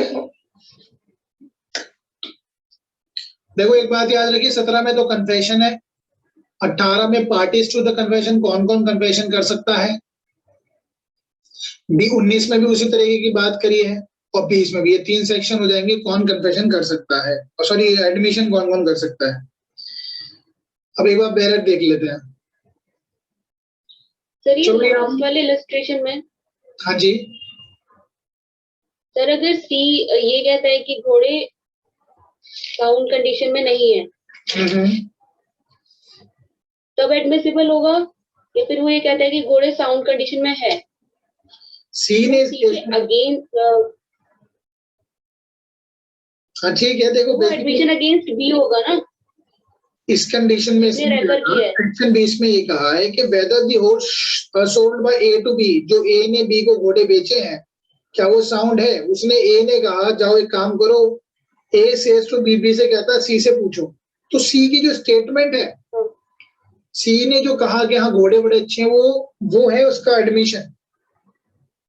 सर लेकिन अगर ऐसी बात है तो सर वो तो क्या पता उसने उसे पैसे खिला रखे हो कि तो झूठ झूठ बोल देना घोड़े अच्छे हैं। सर ये तो उसके फेवर में ही जा रहा है ना, बी के फेवर में। हाँ तो मतलब जो रेफर कर रहा है इसमें बाउंड कौन हो गया? सी की स्टेटमेंट पे कौन बाउंड हो रहा है? जिसके घोड़े हैं। समझ रहे हो? देखो अगर मैं कोई सामान लेने जाता हूँ मार्केट में, मैं किसी वो मेरे को मैं मालिक से पूछता हूँ भैया ये अच्छे है ना, तो वो कहता भाई एक काम करो ये तो खड़ा है इससे पूछ लो। मैं उससे पूछता हूँ, चाहे उसने उसको बता रखा हो या नहीं बता रखा हो, उसी का कोई बंदा हो, तो अगर वो उसी का कोई बंदा भी है या नहीं भी है, क्योंकि उसने रेफर करा कि उससे पूछ लो, उसने कहा बड़े अच्छे हैं, तो उसके कहने पर वो जो मालिक है वो बाउंड हो जाता है वहां पे। ठीक है, तो सी ने जो स्टेटमेंट दिया है कि हाँ घोड़े सारे अच्छे हैं, तो सी लेकिन सर ये तो सारी पॉजिटिव ही चीज हो गई ना, मतलब कोई नेगेटिव होना चाहिए ना कि वो ये कहे कि घोड़े अच्छे नहीं है, तो ये उसके अगेंस्ट में चला गया ना जिसने रेफर किया है। हाँ refer admission against that person. तो फिर उससे क्या होगा? हम एडमिशन की बात कर रहे हैं ना, एडमिट करने की तो बात कर रहे हैं ना, कि क्या सी की स्टेटमेंट बी के खिलाफ यूज की जा सकती है? हम क्वेश्चन यहाँ पे सर मैं वही कह रही हूँ, बी के खिलाफ तो तभी यूज होगी ना जब वो अगर सी बोले कि घोड़े अच्छे नहीं है।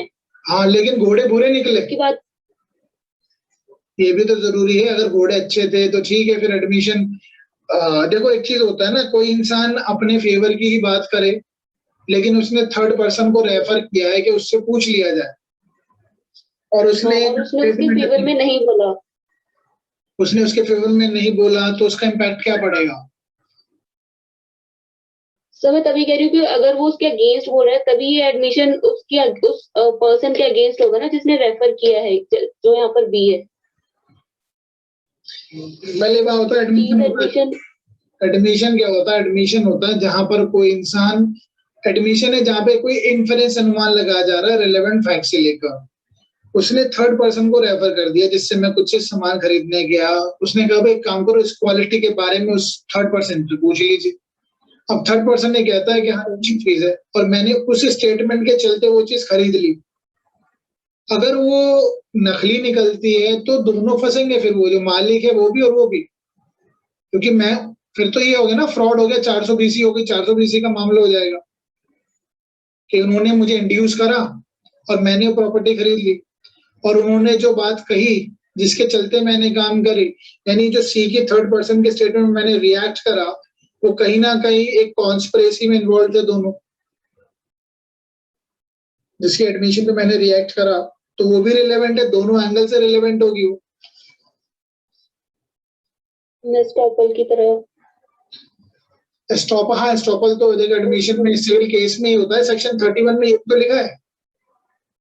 सेक्शन 31 में ये तो कंक्लूसिव प्रूफ नहीं होता, लेकिन किसी इंसान को करने से रोकता है, बाद में मुकर नहीं सकता अपनी बात से वो। जी सर। आप मुझे बताइए इस एंगल, किस एंगल से सोच रहे हो आप, तभी तो मैं आपका आंसर दे पाऊंगा, क्वेश्चन नहीं पकड़ पा रहा आपका। सर मैं ये कह रही थी कि जैसे जिसको रेफर, जैसे यहाँ पर सी को रेफर किया गया है, तो अगर सी पॉजिटिव बोलता है तब वो एडमिशन, तब वो चीज यहाँ पर कवर की जा रही है, या नेगेटिव बोल रहा है वो चीज कवर की जा रही है? सी ने कवर की जा रही है। ने उसको कहा कि अच्छे हैं, ठीक है, फर्स्ट ऑफ ऑल उसने कहा अच्छे हैं, उस पर उसने रिएक्ट किया, यानी उसने उसकी बात को, वो कहीं ना कहीं ये एडमिशन रहेगा कि ये जो घोड़े अच्छे हैं, यानी बी की जो बात है, बी ने ये बात एडमिट करवाई है सी के जरिए। और वहां अगर वो नेगेटिव कहता है कि घोड़े अच्छे नहीं है, तो यहाँ तो फिर वो जो खरीदने वाला उसकी बेवकूफी है, उसके मना करने के बाद भी वो खरीद रहा है, तो फिर रिलेवेंट नहीं होगा ना, फिर तो सी तो बच ही जाएगा, सी का कोई लेना देना नहीं होगा वहां पर कि भाई मैंने तो तेरे से कहा था बेकार घोड़े, फिर भी तूने खरीदे, तो you are only liable. Then the caveat emptor आएगा principal, caveat emptor, let the buyer be aware. Okay, sir. हम एडमिशन क्यों पढ़ रहे हैं कि चीजों को प्रूव ना करना पड़े, आसान हो जाए चीज। जब उसने एक बार एडमिट कर ही ली है तो हमें कोर्ट में ज्यादा चीज सिद्ध करने की जरूरत नहीं है। मैं कहूंगा देखो जी इसने क्या किया, तो इसने मेरे को सी पे रेफर करा, सी ने भी ये कहा कि घोड़े अच्छे, जबकि घोड़े नकली निकले, बेकार निकले, बीमार निकले। चलो बेरेक पढ़ते हैं, एक बार पढ़ने स्टार्ट करो यामिनी 18, 19, 20।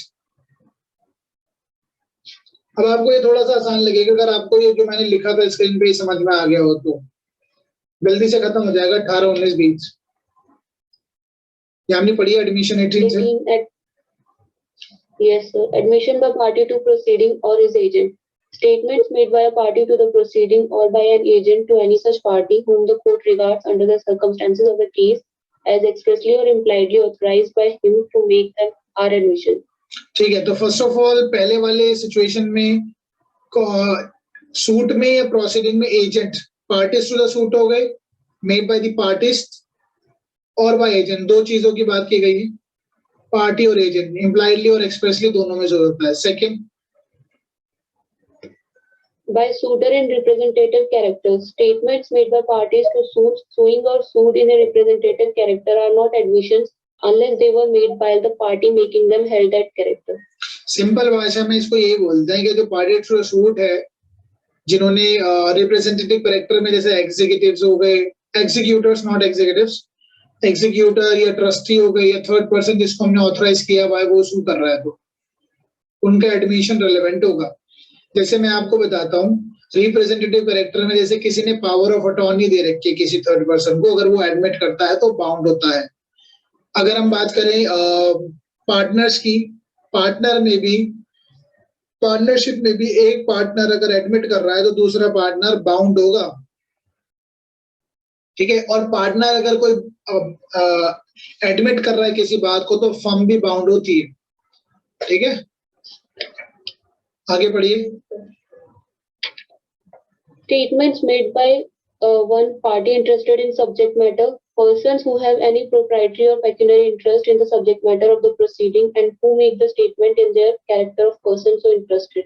ये बात मैं बता चुका हूँ, जिसको पेक्यूनरी इंटरेस्ट, जिसको किसी को फायदा मिल रहा हो और वो अगर अपने अगेंस्ट ही जाके कुछ बोल रहा है, ठीक है, तो वो रिलेवेंट होता है फिर यहाँ पे भी। तो पढ़ लीजिए। Statement made by person from whom interest derived, persons from whom the parties to the suit have derived their interest in the subject matter of the suit. उस मुकदमे के, किसी ने मुकदमा करा है, उस मुकदमे के चलते कई पार्टीज के राइट अगर ड्राइव हो गए हैं और वो एडमिट कर रहा है बात को, देन वो भी रिलेवेंट हो जाएगा। बढ़िए आगे। If they are made during the continuance of the interest of the persons making the statements. अब एक काम करना, अगर आपने इसको डायरेक्ट से याद करने की कोशिश करी तो याद होगा नहीं, समझ तो आ जाएगा, याद नहीं होगा।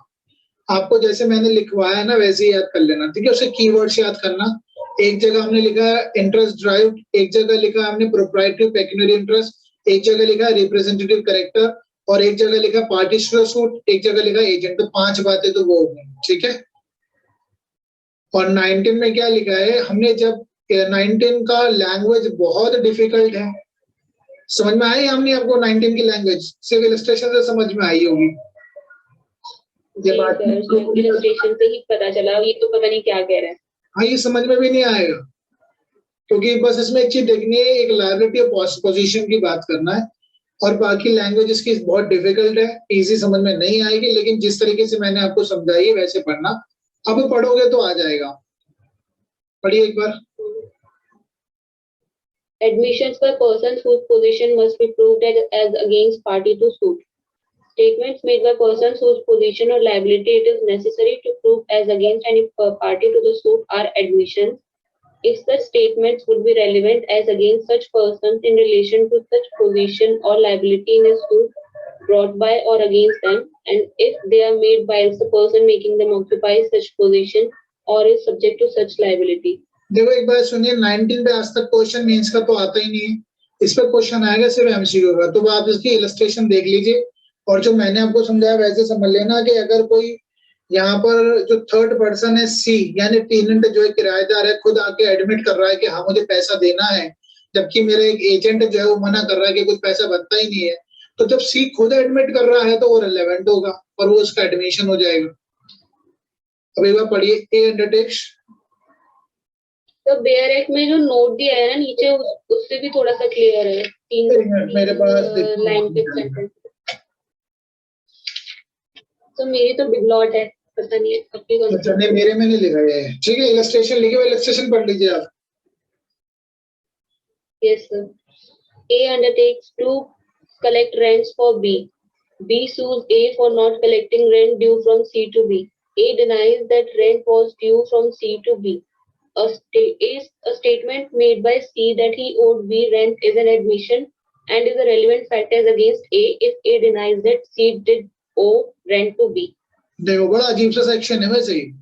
यहाँ पर जो सी है, सी कहता है, खुद मालिक से कह रहा है, अपने यानी लैंडलॉर्ड से कह रहा है कि हाँ मेरा रेंट बनता है, तो ये तो सी का एडमिशन हो गया और ये रिलेवेंट भी है। अगेंस्ट किसके? ए के। If A denies that C did not owe rent, अगर उसका जो एजेंट है मना करता है कि कोई रेंट नहीं बनता, जब आदमी, ये आप ऐसे समझ सकते हैं, देखो जिसके अगेंस्ट हमारी लाइबिलिटी जिसकी खुद की लाइबिलिटी है, जिसकी खुद की लाइबिलिटी है, मैंने इसलिए कहा था कीवर्ड देख लेना, लाइबिलिटीज वाली बात है, जिसे खुद की लाइबिलिटी है वो खुद ही एडमिट कर रहा है, तो बीच में चाहे कोई भी इंसान हो उसकी बात रिलेवेंट नहीं है, ठीक है। 19 यानी जिसकी लाइबिलिटी है वो खुद एडमिट कर रहा है तो वो रिलेवेंट हो जाएगा। 20 पढ़ लेते हैं एक बार। 20 तो आसान से ही है वैसे। 20 पढ़िए एक बार। Yamini. Admissions by persons expressly referred to by party to suit. Statements made by persons to whom a party to the suit has expressly referred for information in reference to a matter in dispute are admissions. ठीक है, मैंने कहा भाई उस इंसान से पूछे, मैंने रेफर कर दिया कि भाई उस इंसान से पूछ लो मेरी क्वालिटी कैसी है, और वो कहता भाई इनकी तो क्वालिटी बड़ी अच्छी है। तो जो उसने कहा थर्ड पर्सन ने, वो कहीं ना कहीं मेरी बात का एट्रीब्यूशन दे रहा हो कि हाँ बड़ी अच्छी है। The question is whether a horse sold by A to B is a sound. A कहता है बी से go and ask C, C knows all about it, C को सब कुछ पता है हमारे बारे में, C statement is an admission, ठीक है। तो आपने देखा कि 17 में एडमिशन की डेफिनेशन, 18 में कौन कौन पार्टीज एडमिशन दे सकती है, 19 में आपने पढ़ा वो पोजीशन वाला, जिसकी पोजीशन है, जिसकी खुद की लायबिलिटी बनती है, वो खुद एडमिट कर रहा है। 20 में हमने जिस पार्टी को रेफर करा है वो एडमिशन उनके रेलेवेंट होंगे। अब 21 में स्टार्ट होता है यहाँ पर। सर हाँ जी बोलिए। 19 वाला वो नहीं हो जाता थर्ड पार्टी एडमिशन? इसको थर्ड पार्टी तो ऐसे नहीं कह सकते, इसको अब सिर्फ एक लाइबिलिटी वाली बात से पढ़ना, ठीक है। ये एमसीक्यू क्वेश्चन आएगा बस, मेंस का क्वेश्चन नहीं आता इसमें से। लेकिन आप जब मेंस का लिखोगे तो 19 का रेफरेंस देंगे, आप लिख देना जिसकी लाइबिलिटी है वो खुद एडमिट कर रहा है, चाहे उसका एजेंट मना करता हो। तो जब खुद इंसान एडमिट कर ही रहा है और हम एडमिशन की बात कर रहे हैं, एडमिशन क्या होता है? जब मैं खुद एडमिट कर रहा हूँ तो वो रिलेवेंट होगा। तो सर क्या है इसका? लाइबिलिटी ऑफ द लाइबिलिटी, इसको आप सिंपल भाषा में लिख देना, if a person who is having a liability himself admits, अगर वो खुद ही एडमिट करता है, और which is denied by the third person, अगर वो कोई भी उसका एजेंट वगैरह मना भी कर रहा है, देन ये एडमिशन होगा। और ये एडमिशन यूज किया जा सकता है जो इसमें उसका सर्वेंट है ना उसके खिलाफ।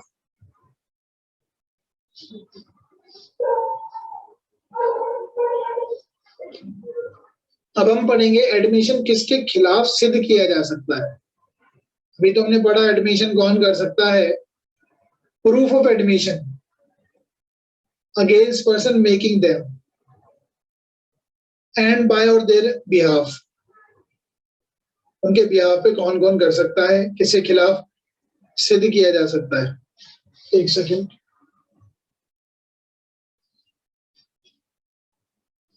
यामिनी पढ़ना स्टार्ट कीजिए। Yes, sir. proof of admissions against persons making them and by or on their behalf.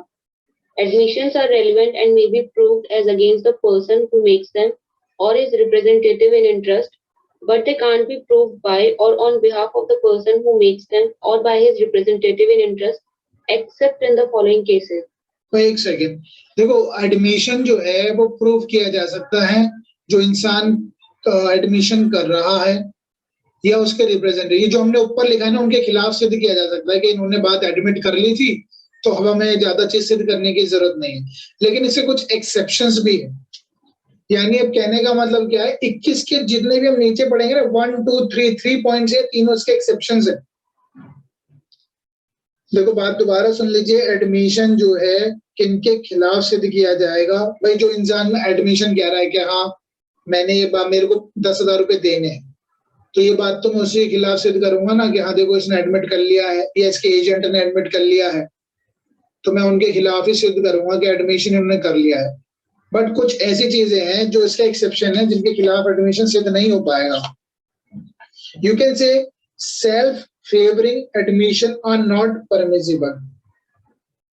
मैं लिखवा भी दूंगा, पहले 1 2 3 पढ़ लीजिए, इसकी जो इंपॉर्टेंट चीजें होंगी। जैसे डाइन डिक्लेरेशन की बात करें,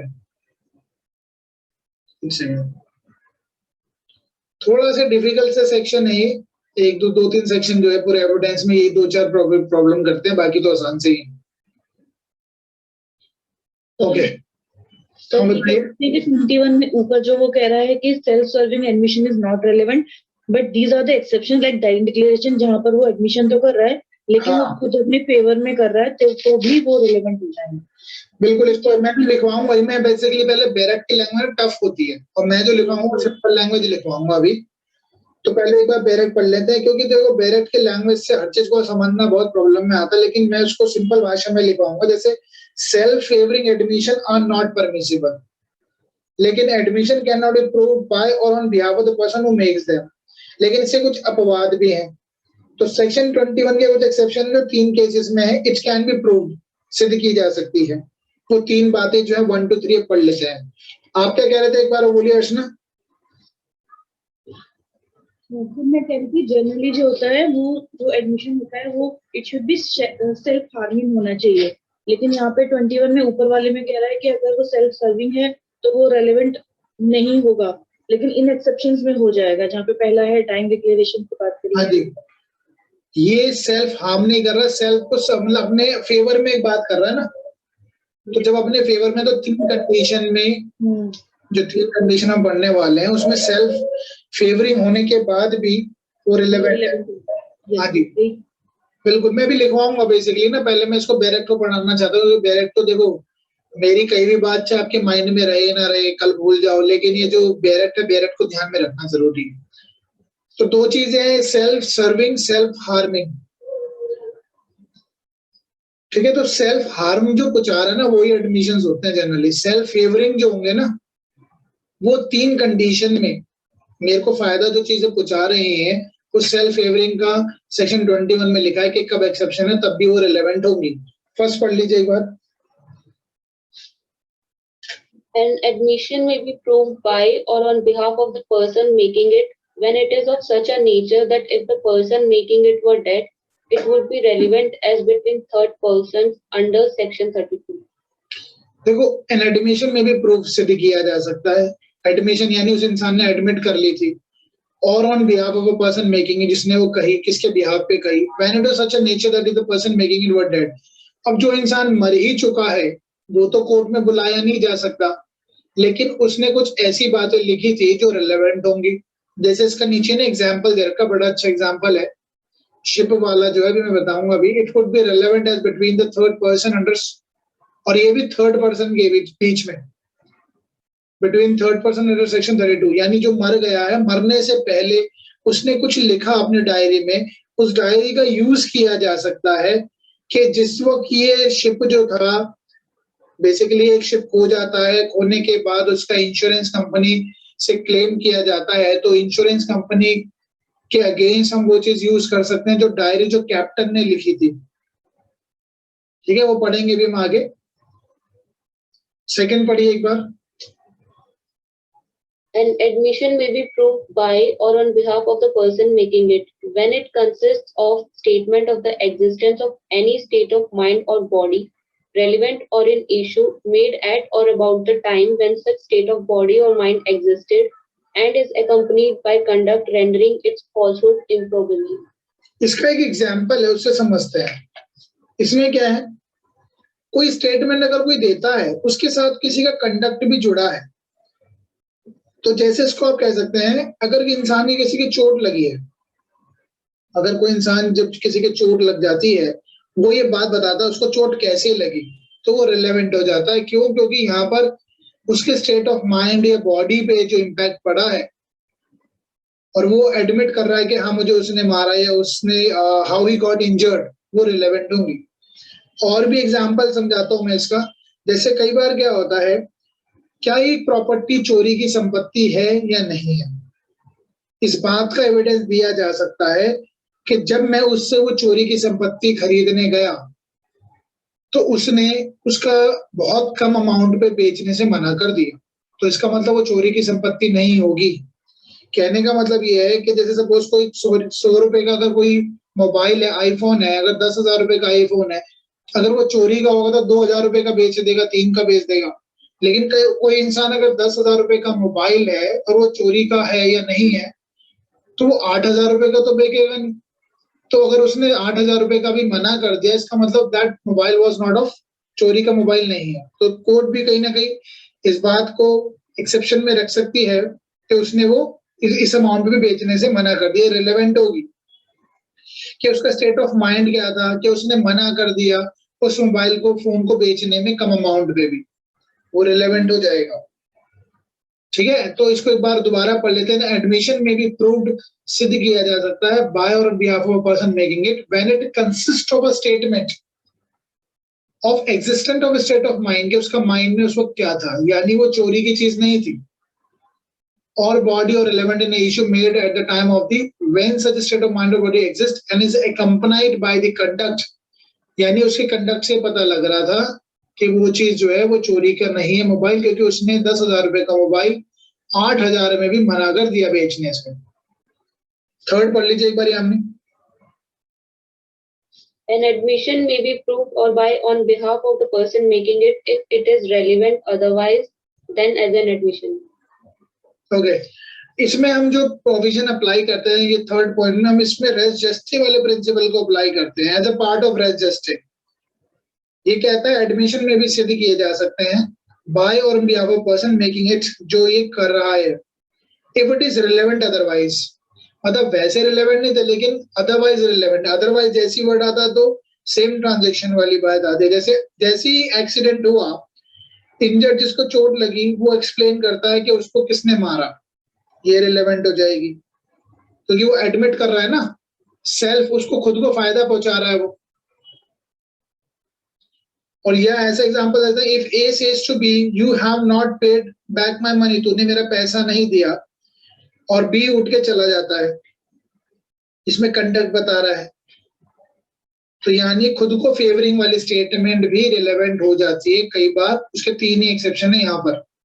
अदरवाइज एडमिशन जो होता है वो कहीं ना कहीं सेल्फ हार्मिंग होना चाहिए, बट जो 21 है वो एक्सेप्शन है, सेल्फ फेवरिंग एडमिशन भी रिलेवेंट हो जाता है.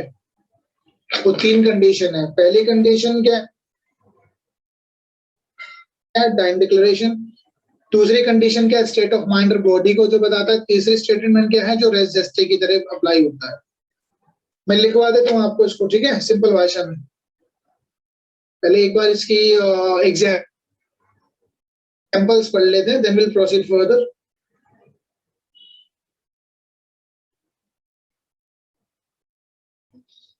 तो ई कहता है, A is accuse of fraudulently having in his position counterfeiting coin which he know to be counterfeited. A पे मुकदमा चला है कि उसने जो फ्रॉडुलेंटली उसके पास जालसाज यानी नकली नोट पाए गए हैं, कॉइन पाए गए हैं, और जो उसे पता है. अब ए इस बात का एविडेंस दे सकता है, he offers to prove that he asked a skillful person to examine the coin as he doubt whether it was a counterfeit or not, and that the person did examine it and told him that it was a genuine.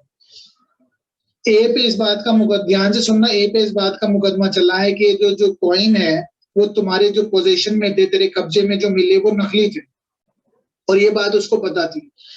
Accused इस बात को court में कह सकता है कि ये मैंने कॉइन्स जो है मार्केट में जाके दिखाए थे और उसने कहा था कि ये जेन्युइन है। इसका मतलब मैंने जो नोट चलाए हैं, आगे जो यूज किए हैं, मैंने गुड फेथ में चलाए हैं। ठीक है, A may prove this fact for the reason stated in the last previous session illustration. ठीक है, तो इस बात को सिद्ध किया जा सकता है, सेल्फ फेवरिंग एडमिशन दिए जा सकते हैं। जनरली एडमिशन जो होता है सेल्फ हार्मिंग ही होते हैं, जो अपने आप को नुकसान पहुंचा रहे हैं, अपने अगेंस्ट जा रहे हैं। लेकिन कुछ ऐसे मामले, 3 ऐसी सिचुएशन है सेक्शन 21 के अंदर, 3 ऐसी बातें हैं जहां पर चाहे एडमिशन जो है वो सेल्फ फेवरिंग है तब भी वो रिलेवेंट होते हैं और एडमिसिबल भी हो जाते हैं। अब यही बात मैं आपको लिखवा देता हूं शॉर्ट में।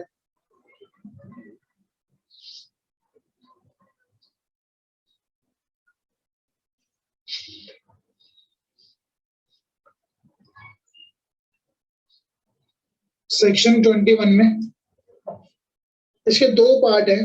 फर्स्ट पार्ट वाला जो है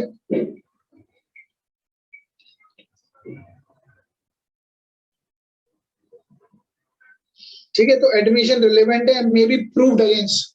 तो फर्स्ट में लिखेंगे आप मे बी प्रूव्ड अगेंस्ट, किसके खिलाफ? May be proved against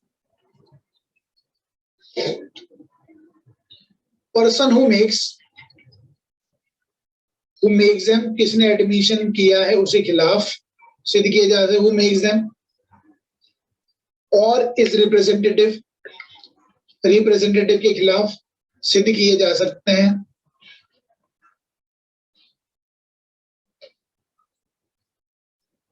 generally admission जो है 2 तरीके के होते हैं, सेल्फ हार्मिंग, और अगर कोई सेल्फ फेवरिंग की बात करता है तो वो भी एडमिसिबल हो जाते हैं। दैट इज ऑल्सो, ये तो है एडमिसिबल, नो डाउट, ये तो एडमिसिबल होते ही हैं, क्योंकि कोई इंसान अपने खिलाफ कुछ बोलेगा ही नहीं, ये तो होता ही है। लेकिन कई बार सेल्फ फेवरिंग वाले भी एडमिसिबल हो जाते हैं अंडर सेक्शन 21 के, जो आपने 1, 2, 3 पढ़े हैं उसमें। और एक बेसिक रूल भी है। बेसिक रूल क्या कहता है? Self favouring admission are not permissible. Self favour, मुझको ही फेवर कर रहे हैं, एक्यूज को ही फेवर कर रहे हैं, generally self favouring admissions are not permissible.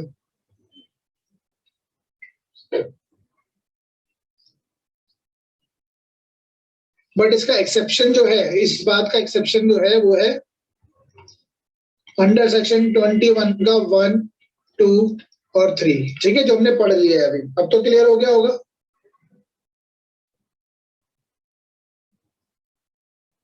और इसमें भी आप शॉर्ट में बना लेना नोट्स, क्योंकि बैरेट से एक बार पढ़ना, लेकिन बाबा फिर अपने नोट से ही पढ़ना। पहले में क्या बात की गई हमने? If a person making it, जिसने वो किया है, person making it were dead, मर चुका है सपोज, जो कि रिलेवेंट होता है अंडर सेक्शन 32 में, डाइंग डिक्लेरेशन कह देना इसको, डाइंग डीडी। सेकेंड, और इस बात को सिद्ध करने की इलस्ट्रेशन लिख देना आप अपनी। इलस्ट्रेशन कौन सी? बी वाली लिख देना, कैप्टन वाली, शिप के कैप्टन की डायरी, वो रिलेवेंट हो जाएगी।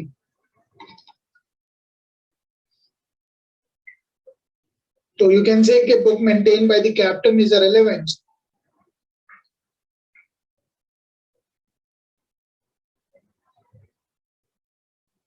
ठीक है, सेकंड में क्या बात की गई है? Statement of existence of state of mind, जो स्टेट ऑफ माइंड को बताती है कि उसको किसके माइंड में क्या था, बॉडी, रिलेवेंट होगी ये बात भी।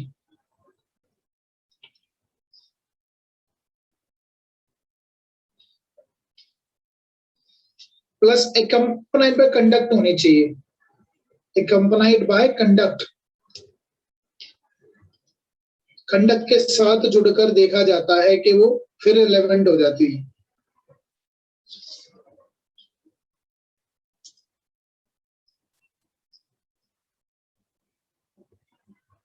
और एक बात कीवर्ड और याद कर लेना इसका, जो फॉल्सहुड है वो इम्प्रोबेबल हो जाएगा कि ये झूठ नहीं बोल रहा होगा। ठीक है, इसके साथ आप इलस्ट्रेशन वो लिखना स्टोलन प्रॉपर्टी वाली, आप लिखना स्टोलन प्रॉपर्टी। हाँ जी बोलिए। तो ये कैप्टन से पहले कौन सा वाला बोल रहे हो आप? ये जो नहीं कैप्टन वाला एग्जाम्पल लिखना, the person whose making it he was dead, वो मर चुका है। अगर वो मर चुका है तो कौन सा ये बी बी इसी का बी वाला इलस्ट्रेशन की बात कर रहे हैं? हाँ बी वाला। इसकी जो डायरी है ना, मेंटेनिंग इज मेंटेन्ड डायरी, उस डायरी में हमने देखा कि उसने डायरी लिखी हुई थी कि उस दिन भी जो शिप थी वो सही जगह पे गई।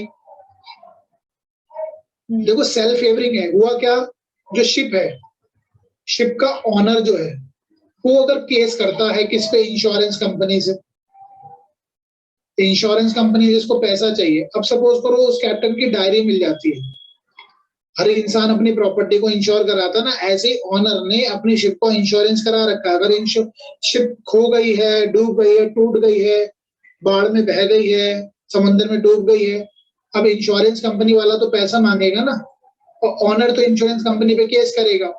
जब ये केस करेगा, ऑनर इंश्योरेंस कंपनी पे केस करेगा, तो इंश्योरेंस कंपनी वाले कहेगा भाई शिप को गलत जगह पे लेके जाया गया, गलत कोर्स में लेके गया। ठीक है, तो कैप्टन की डायरी इस्तेमाल होगी या नहीं होगी? ये भाई इतनी सी बात है, वो रिलेवेंट होगी। कैप्टन की डायरी देख ली जाएगी भाई उस दिन, क्योंकि वो डेली डायरी बनाता था अपना। ठीक है, अगर कैप्टन जिंदा होता तो उसको कैप्टन को ही ले आते सामने, लेकिन अगर कैप्टन नहीं है तो उसकी डायरी रिलेवेंट हो जाएगी, क्योंकि उसमें एडमिशन कर रखा है उसने कि आज भी हम सही तरीके से जा रहे हैं, सही डायरेक्शन में है। अब यहाँ पर ये अब ऐसे ही दूसरे में अंदाजा लगाया था कि ये झूठ नहीं बोल रहा होगा इंसान। क्यों? क्योंकि उसने जो चोरी की संपत्ति है वो रीजनेबल अमाउंट पे भी बेचने से मना कर दिया। ये एग्जाम्पल लिख लेना आप। ठीक है, और तीसरा वाला जो है, if it is relevant otherwise, relevant otherwise लिख लेना। रिलेवेंट अदरवाइज, अदरवाइज का मतलब क्या हो गया, डायरेक्ट तो रिलेवेंट नहीं है, लेकिन अदरवाइज यानी रेस जेस्टे कर लेना इसको। ठीक है, अरे 2 घंटे होने वाले इस टॉपिक पे, बड़ा लंबा खिंच गया तो चलो रेस जेस्टे लिख देना इसको। ठीक है, रिलेवेंट अदरवाइज यानी रेस जेस्टे। इसमें आप एग्जाम्पल लिख देना,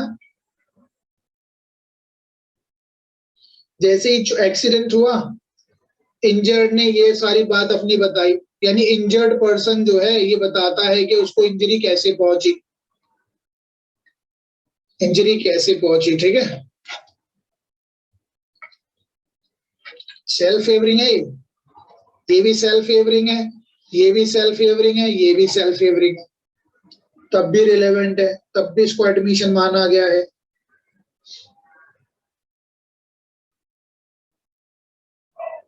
चलो सेक्शन 22 करते हैं, जल्दी से लिख लिया तो आपने।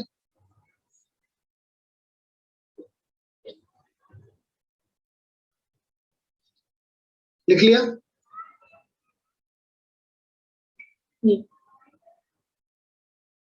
Yes sir. सेक्शन 22 बहुत छोटा सा है, कोई पेपर में लेकिन आता है ये बार बार।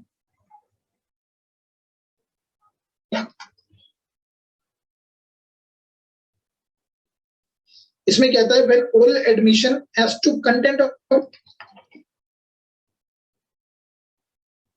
क्या इस बात का ओरल एविडेंस दिया जा सकता है क्या?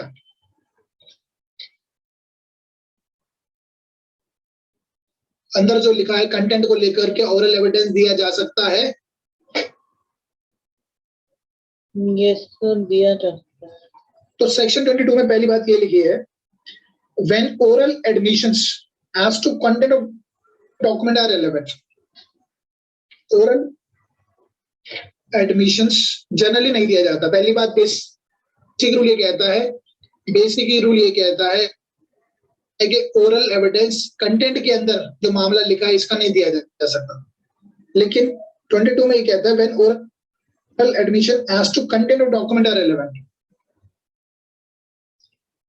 कब रिलेवेंट होंगे? अब एक बार सेक्शन 22 को पढ़ लेते हैं। सेक्शन 22 तो क्या कहता है?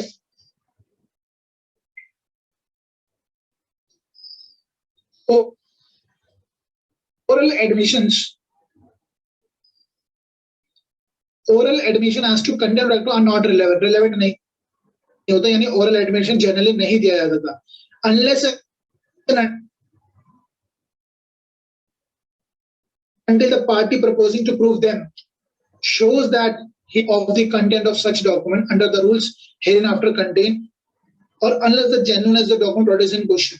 तो अब एक बात ध्यान रखना, जनरली ओरल एविडेंस कंटेंट का नहीं दिया जा सकता, लेकिन कुछ इसके एक्सेप्शंस हैं जब हम ओरल एविडेंस दे सकते हैं, जो कि कहाँ लिखा है बताइए यामी।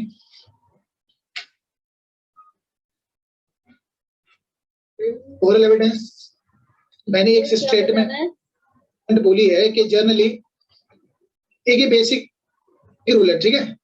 जनरली oral evidence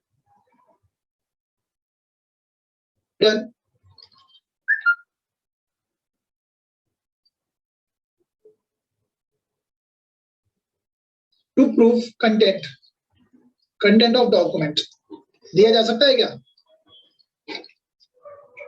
तो अगर डॉक्यूमेंट है तो डॉक्यूमेंट्री एविडेंस, बिल्कुल, ये तो बेसिक रूल है। डॉक्यूमेंट, अब एक बार बताइए, ए ने बी को जो प्रॉपर्टी बेची है वो 10,000 रुपए की बेची है, ये डॉक्यूमेंट में लिखा है, साफ साफ लिखा है, ये हमने सेल डीड बनाई। क्या इस बात का एविडेंस दिया सकता है? नहीं, ये 10,000 नहीं 5,000 रुपए थे, ये नहीं दिया जा सकता। बट सेक्शन 22 कहता है when oral admission as to content of document are relevant. कब रिलेवेंट होंगे? कब रिलेवेंट होंगे? जब कोई पार्टी, जब डॉक्यूमेंट्री एविडेंस नहीं हो। कब हो सकते हैं?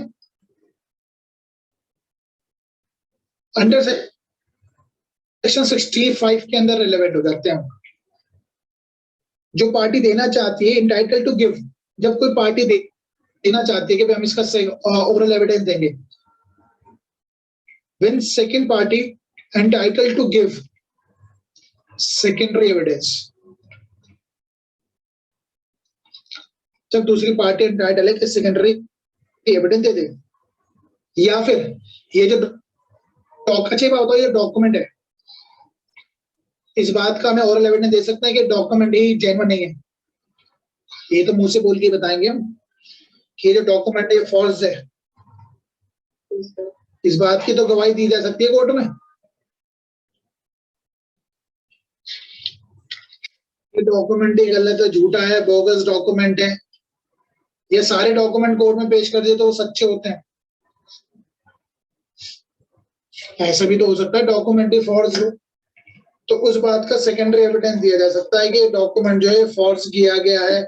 इसके अंदर जो सपोज करो एक डॉक्यूमेंट पे 10,000 रुपए लिखा था,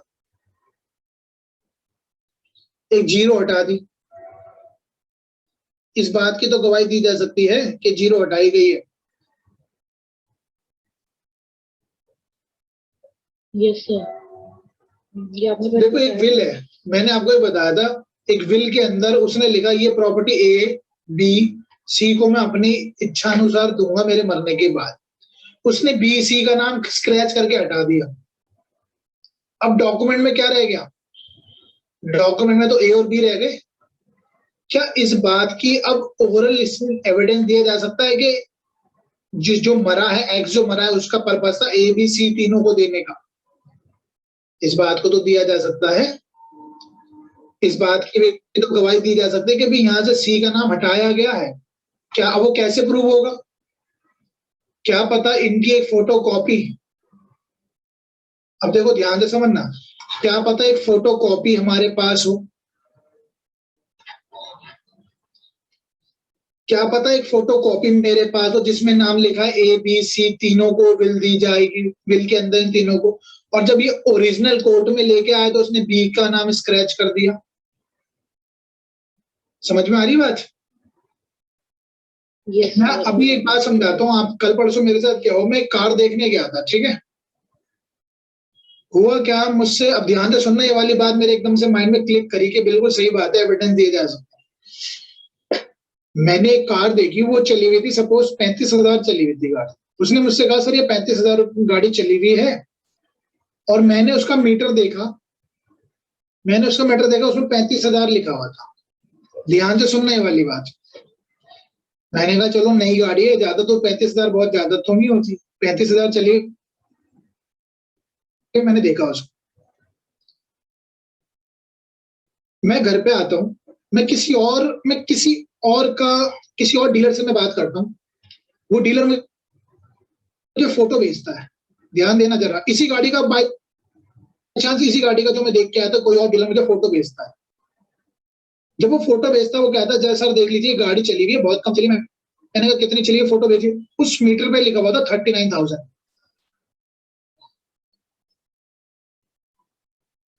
अब आप मुझे बताइए, ये दोनों आपस में कॉन्ट्रडिक्टरी बातें हो गई, मैं किस बात को मानूंगा?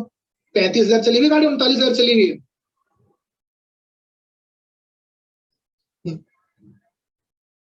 बताइए, यानी कहने का मतलब है जो पहले वाला डीलर जिसने मिला ये झूठ बोल रहा है।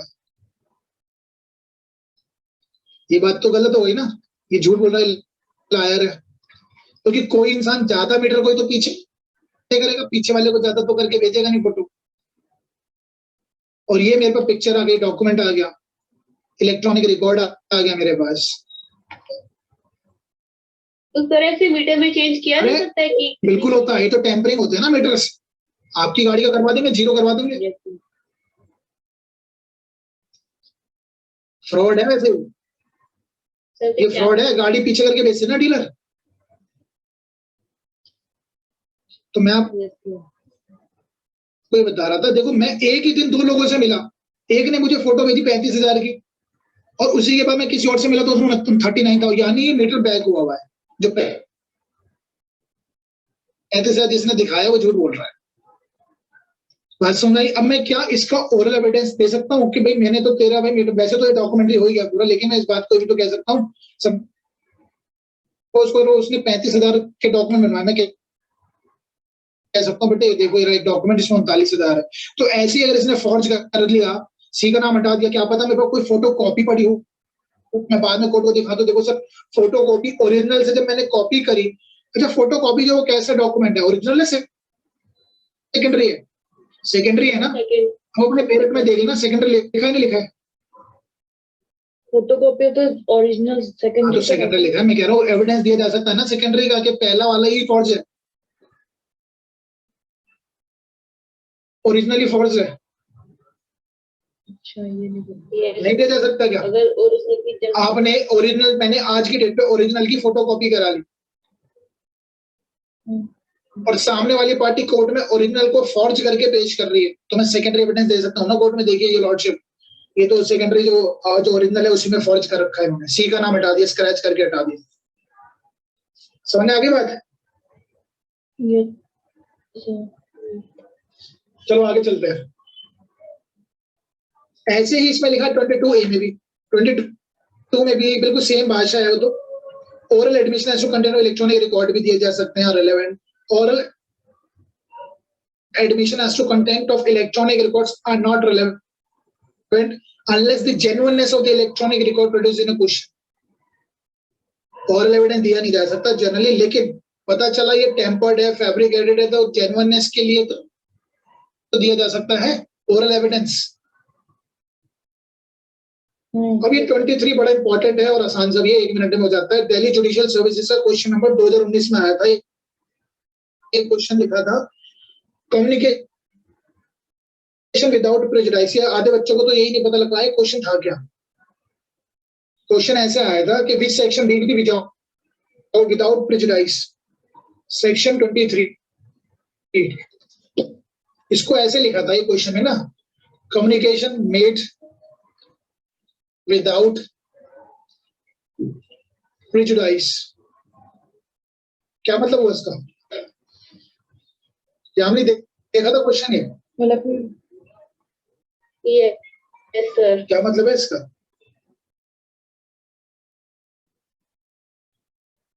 सर कि अगर दोनों पार्टीज ने ये एग्रीमेंट किया है कि ये एविडेंस नहीं दिए जाएंगे जी, और उसके बाद वो एडमिशन दिया जा रहा है तो वो होगा एडमिशन विद देखो प्रेजुडाइस, इसीलिए इसको इररेलेवेंट बोला बिल्कुल जाए ये रिलेवेंट, कि नहीं हाँ दिए जी, जाने चाहिए। रिलेवेंट नहीं है, रिलेवेंट ही, सर ऐसे एविडेंसेस नहीं दिए जाने चाहिए जो सिविल मैटर में अगर पार्टीज ने हाँ एग्री जी, कर लिया बिल्कुल ठीक तो है। एविडेंस नहीं रहेगी। सिविल मैटर में अगर दो पार्टीज कॉम्प्रोमाइजिंग पोजीशन पे आ चुकी है, कॉम्प्रोमाइजिंग, ठीक है, कॉम्प्रोमाइजिंग पोजीशन पे कॉम्प्रोमाइजिंग पोजीशन पे अगर आ चुकी है और तब जाके कुछ स्टेटमेंट दे रही है, तो ये जो स्टेटमेंट है ये एडमिशंस नहीं होते हैं।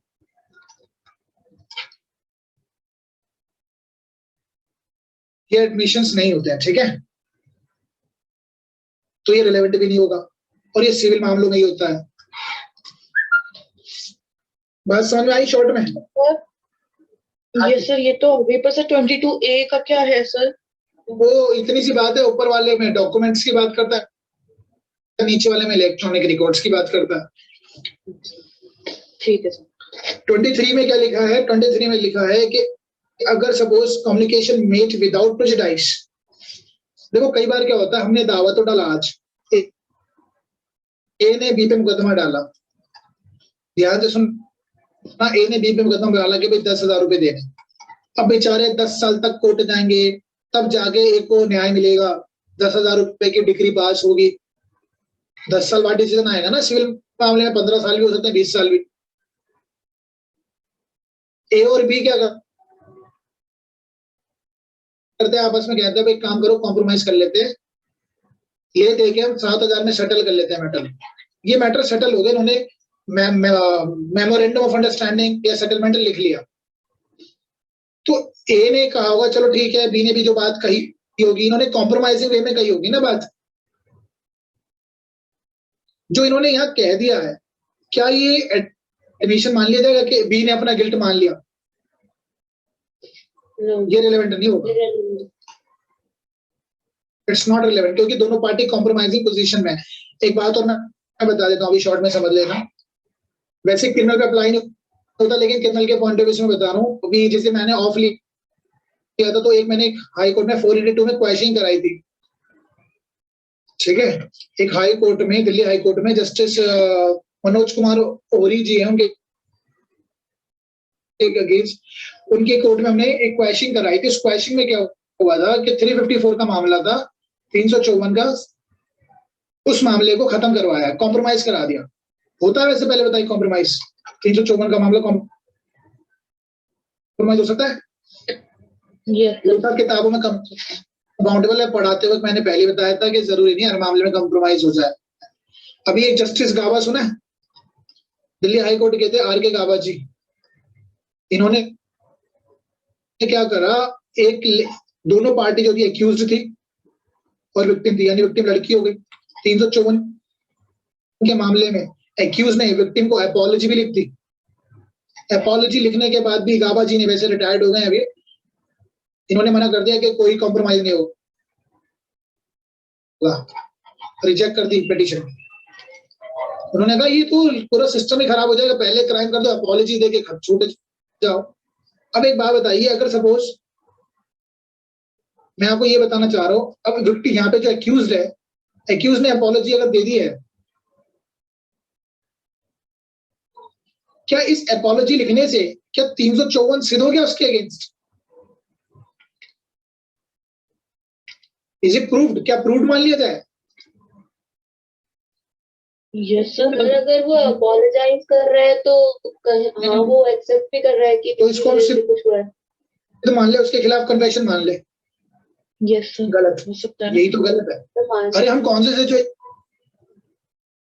में, कॉम्प्रोमाइजिंग सिचुएशन में तो कर रहे हैं, तो कॉम्प्रोमाइजिंग सिचुएशन में कहीं भी स्टेटमेंट रिलेवेंट नहीं होती, ये ये तो मैं बता रहा हूँ सेक्शन 23 क्या कहता है, कम्युनिकेशन लेकिन ये तो कन्फेशन के मैटर्स में तो हो जाती है ना, नहीं होती, मैटर्स में वहां प्रॉमिस तो वहां पे भी नहीं होता, ठीक है। पहली बात मैंने आपको ये बता दिया था, ये कन्फेशन पे अप्लाई नहीं होता सेक्शन, लेकिन मैं आपको एग्जांपल के फॉर्म में बता रहा था। तो इसलिए सिविल मामले में भी अगर हम जब कॉम्प्रोमाइज करते हैं तो कॉम्प्रोमाइज के दौरान जो स्टेटमेंट होती है वो एडमिशन नहीं होता, ये बात समझ गए आप।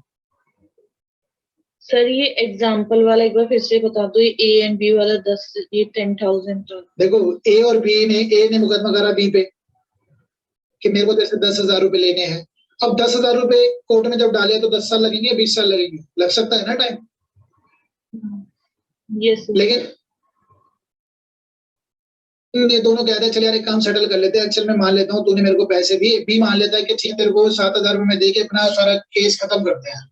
अभी तक तो बी मना कर रहा था, 1 भी रुपया नहीं देना, अभी तक मना करता था बी, लेकिन जैसे सेटलमेंट की बात है बी ने कहा चल ठीक है 7,000 रुपए दे के हम नक्की करते हैं, केस खत्म करते हैं। तो इसका मतलब बी ये मान लिया जाए, क्या बाद में फ्यूचर में ए कह सकता है इसी जो सेटलमेंट हुआ होगा उस डॉक्यूमेंट को लाके कोर्ट में कह सकता है कि देखो बी ने अपना एडमिशन कर लिया है, जो सेटलमेंट डीड हुई है 10,000 का मामला 7,000 में सेटल हो गया। जब सेटल हुआ तो इसका मतलब बी एडमिट कर रहा है ना अपने देनदारी। अब ये मामला हो गया डिस्पोज ऑफ, खत्म हो गया ये वाला मामला। तो क्या बाद में ए जो है दोबारा केस फाइल करके बी के खिलाफ ये कह सकता है कि देखिए ये वाले केस में इसने एडमिट कर लिया था कि मेरे को 7,000 रुपए में देने थे, ये जो बात कही है ना इसने, ये यूज नहीं हो सकती। It is not admission against B.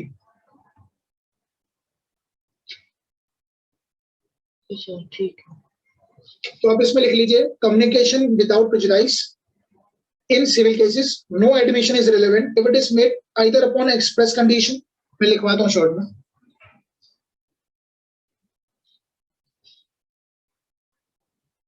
तो ये पेपर क्वेश्चन अभी डीजीएस में आया था, दिल्ली जुडिशियल सर्विसेज में। रिजल्ट भी आ गया दिल्ली का, तो पता ही होगा सबको आपको। Yes sir. सिविल केस, तो सिविल केस में no admission is relevant, relevant नहीं होगा अगर एडमिशन किया जा रहा है।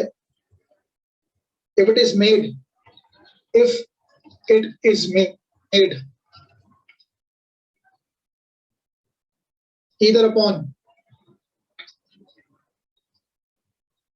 upon an express condition,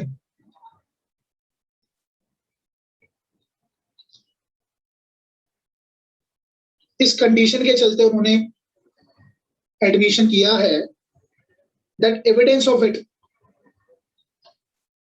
that evidence of it is not to be given, is not to be given, दिया नहीं जाएगा। अगर हम आज जो बात कह रहे हैं ना, और अंडर सर्कमस्टांसेस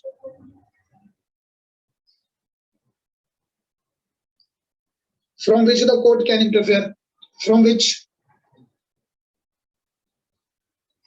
the court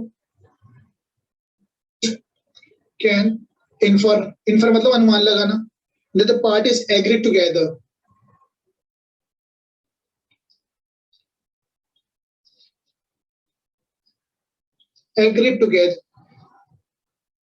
सहमत हो गई हैं, that existence of it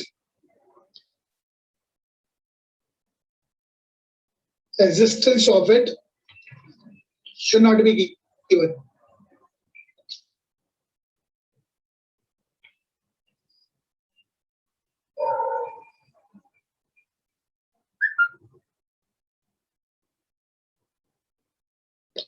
और ये सिविल मामले में ये अप्लाई होता है सेक्शन 21।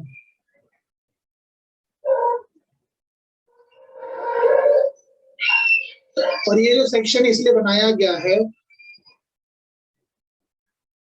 ताकि जो पार्टीज हैं अपने मैटर को एमिकेबली सॉल्व कर सके।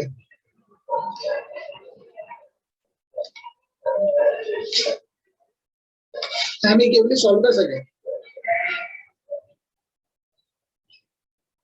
एक बहुत इंपॉर्टेंट लाइन बता दो, उसका क्रक्स क्या है। जब हम सेटलमेंट की तरफ बढ़ते हैं तो पार्टी क्या करती है, आपस में नेगोशिएशन करती है ना। हाँ जी, जब हम सेटलमेंट की तरफ बढ़ते हैं तो पार्टी नेगोशिएट करती है, नहीं करती है? Yes, sir. अब आप मुझे बताइए, जब नेगोशिएशन चल रही है, नेगोशिएशन के दौरान स्टेटमेंट आपने जो कही है, क्या वो आपके अगेंस्ट यूज किया जा सकता है? नहीं। बिल्कुल, can not be use as an admission. हम कॉम्प्रोमाइजिंग पोजीशन में है ना, हम तो बात सेटल करने जा रहे हैं। अगर मामला लड़ना ही होता तो पूरा कंटेस्ट कर दे, तो एट ड्यूरिंग नेगोशिएशन लिख लेना इसको। During negotiation statement can not be used as evidence, और एडमिशन के रूप में यूज नहीं की जा सकती। So used as admission. हाँ, it cannot be used as admission। ये नहीं किया जा सकता कि अपने सेटलमेंट हो गया, उसने साइन वगैरह कर दिया एमओयू पे या सेटलमेंट पे, बाद में कोर्ट में कह रहे देखिए जनाब इसने अपना जुल्म, अपना लायबिलिटी मान लिया, अब मुझे 10,000 दीजिए। समझ गए बात? उसने सेटलमेंट कर लिया 7,000 में, कोर्ट में जाके कहता है। सर इसी को अगर आप क्रिमिनल में बताओगे तो कैसे? क्रिमिनल में नहीं चलता ये सेक्शन। अच्छा, सेक्शन और एक बेसिक प्रिंसिपल और है, वो लिख लेना। वो तो हर जगह पेपर में जैसे ही देखो जहां को लगता लगाना है, सिविल केस में तो लगा ही देना। एक मैक्सिम है, वो जब लिख लेना, इंटरेस्ट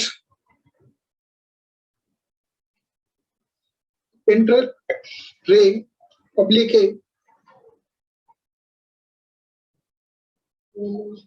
उट फिनिश लिटियम यूटीए, ठीक है, उट फिनिश लिटियम।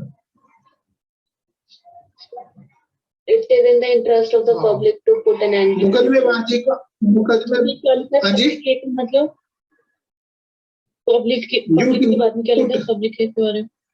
फिनिश का मतलब खत्म करना, लिटियम मतलब लिटिगेशन, इंटरेस्ट का मतलब जनता के हित में है कि लिटिगेशन मुकदमेबाजी का अंत होना चाहिए।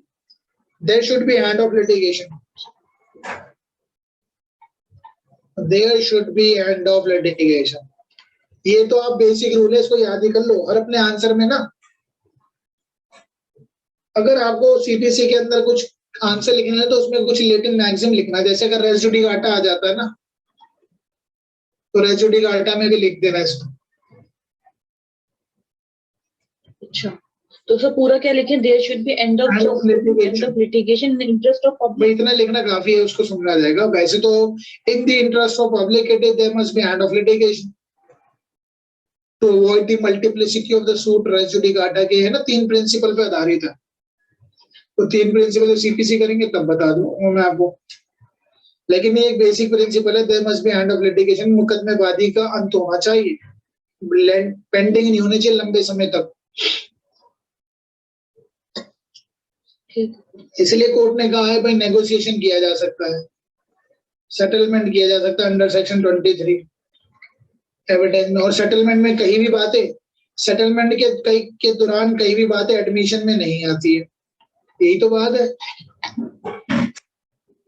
सेटलमेंट के द्वारा, सेटलमेंट में कहीं भी बातें एडमिशन में नहीं आएंगी। समझ में आ गई बात? कभी बाद में उसको कहें कि भाई ये तो इसने एडमिट कर ली थी, कोर्ट मना कर देगा भाई वो कॉम्प्रोमाइजिंग पोजीशन में था। कॉम्प्रोमाइजिंग पोजीशन में सेटलमेंट के टाइम में जो बातें कही जाती है वो एडमिशन नहीं होती है।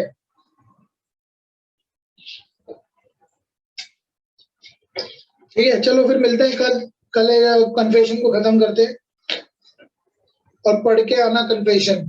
आसान सा टॉपिक है वैसे कन्फेशन, कुछ लीडिंग केस रहेंगे इसमें, कम से कम 6-7 ऐसे केसेस है लीडिंग। अगर पढ़ सको तो पढ़ लेना, पलविंदर कौर पढ़ लेना, पकाला नारायण स्वामी पढ़ लेना, सारे लीडिंग केस हैं। तो उसमें है ना 32 में। अरे रिलेवेंस तो है यहाँ पे भी।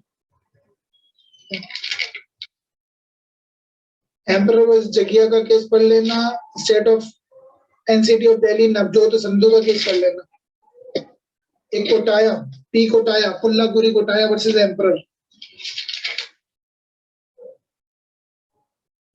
चलो मैं करा दूंगा कल वैसे आपको सारा, बड़े अच्छे केसेस है इसमें।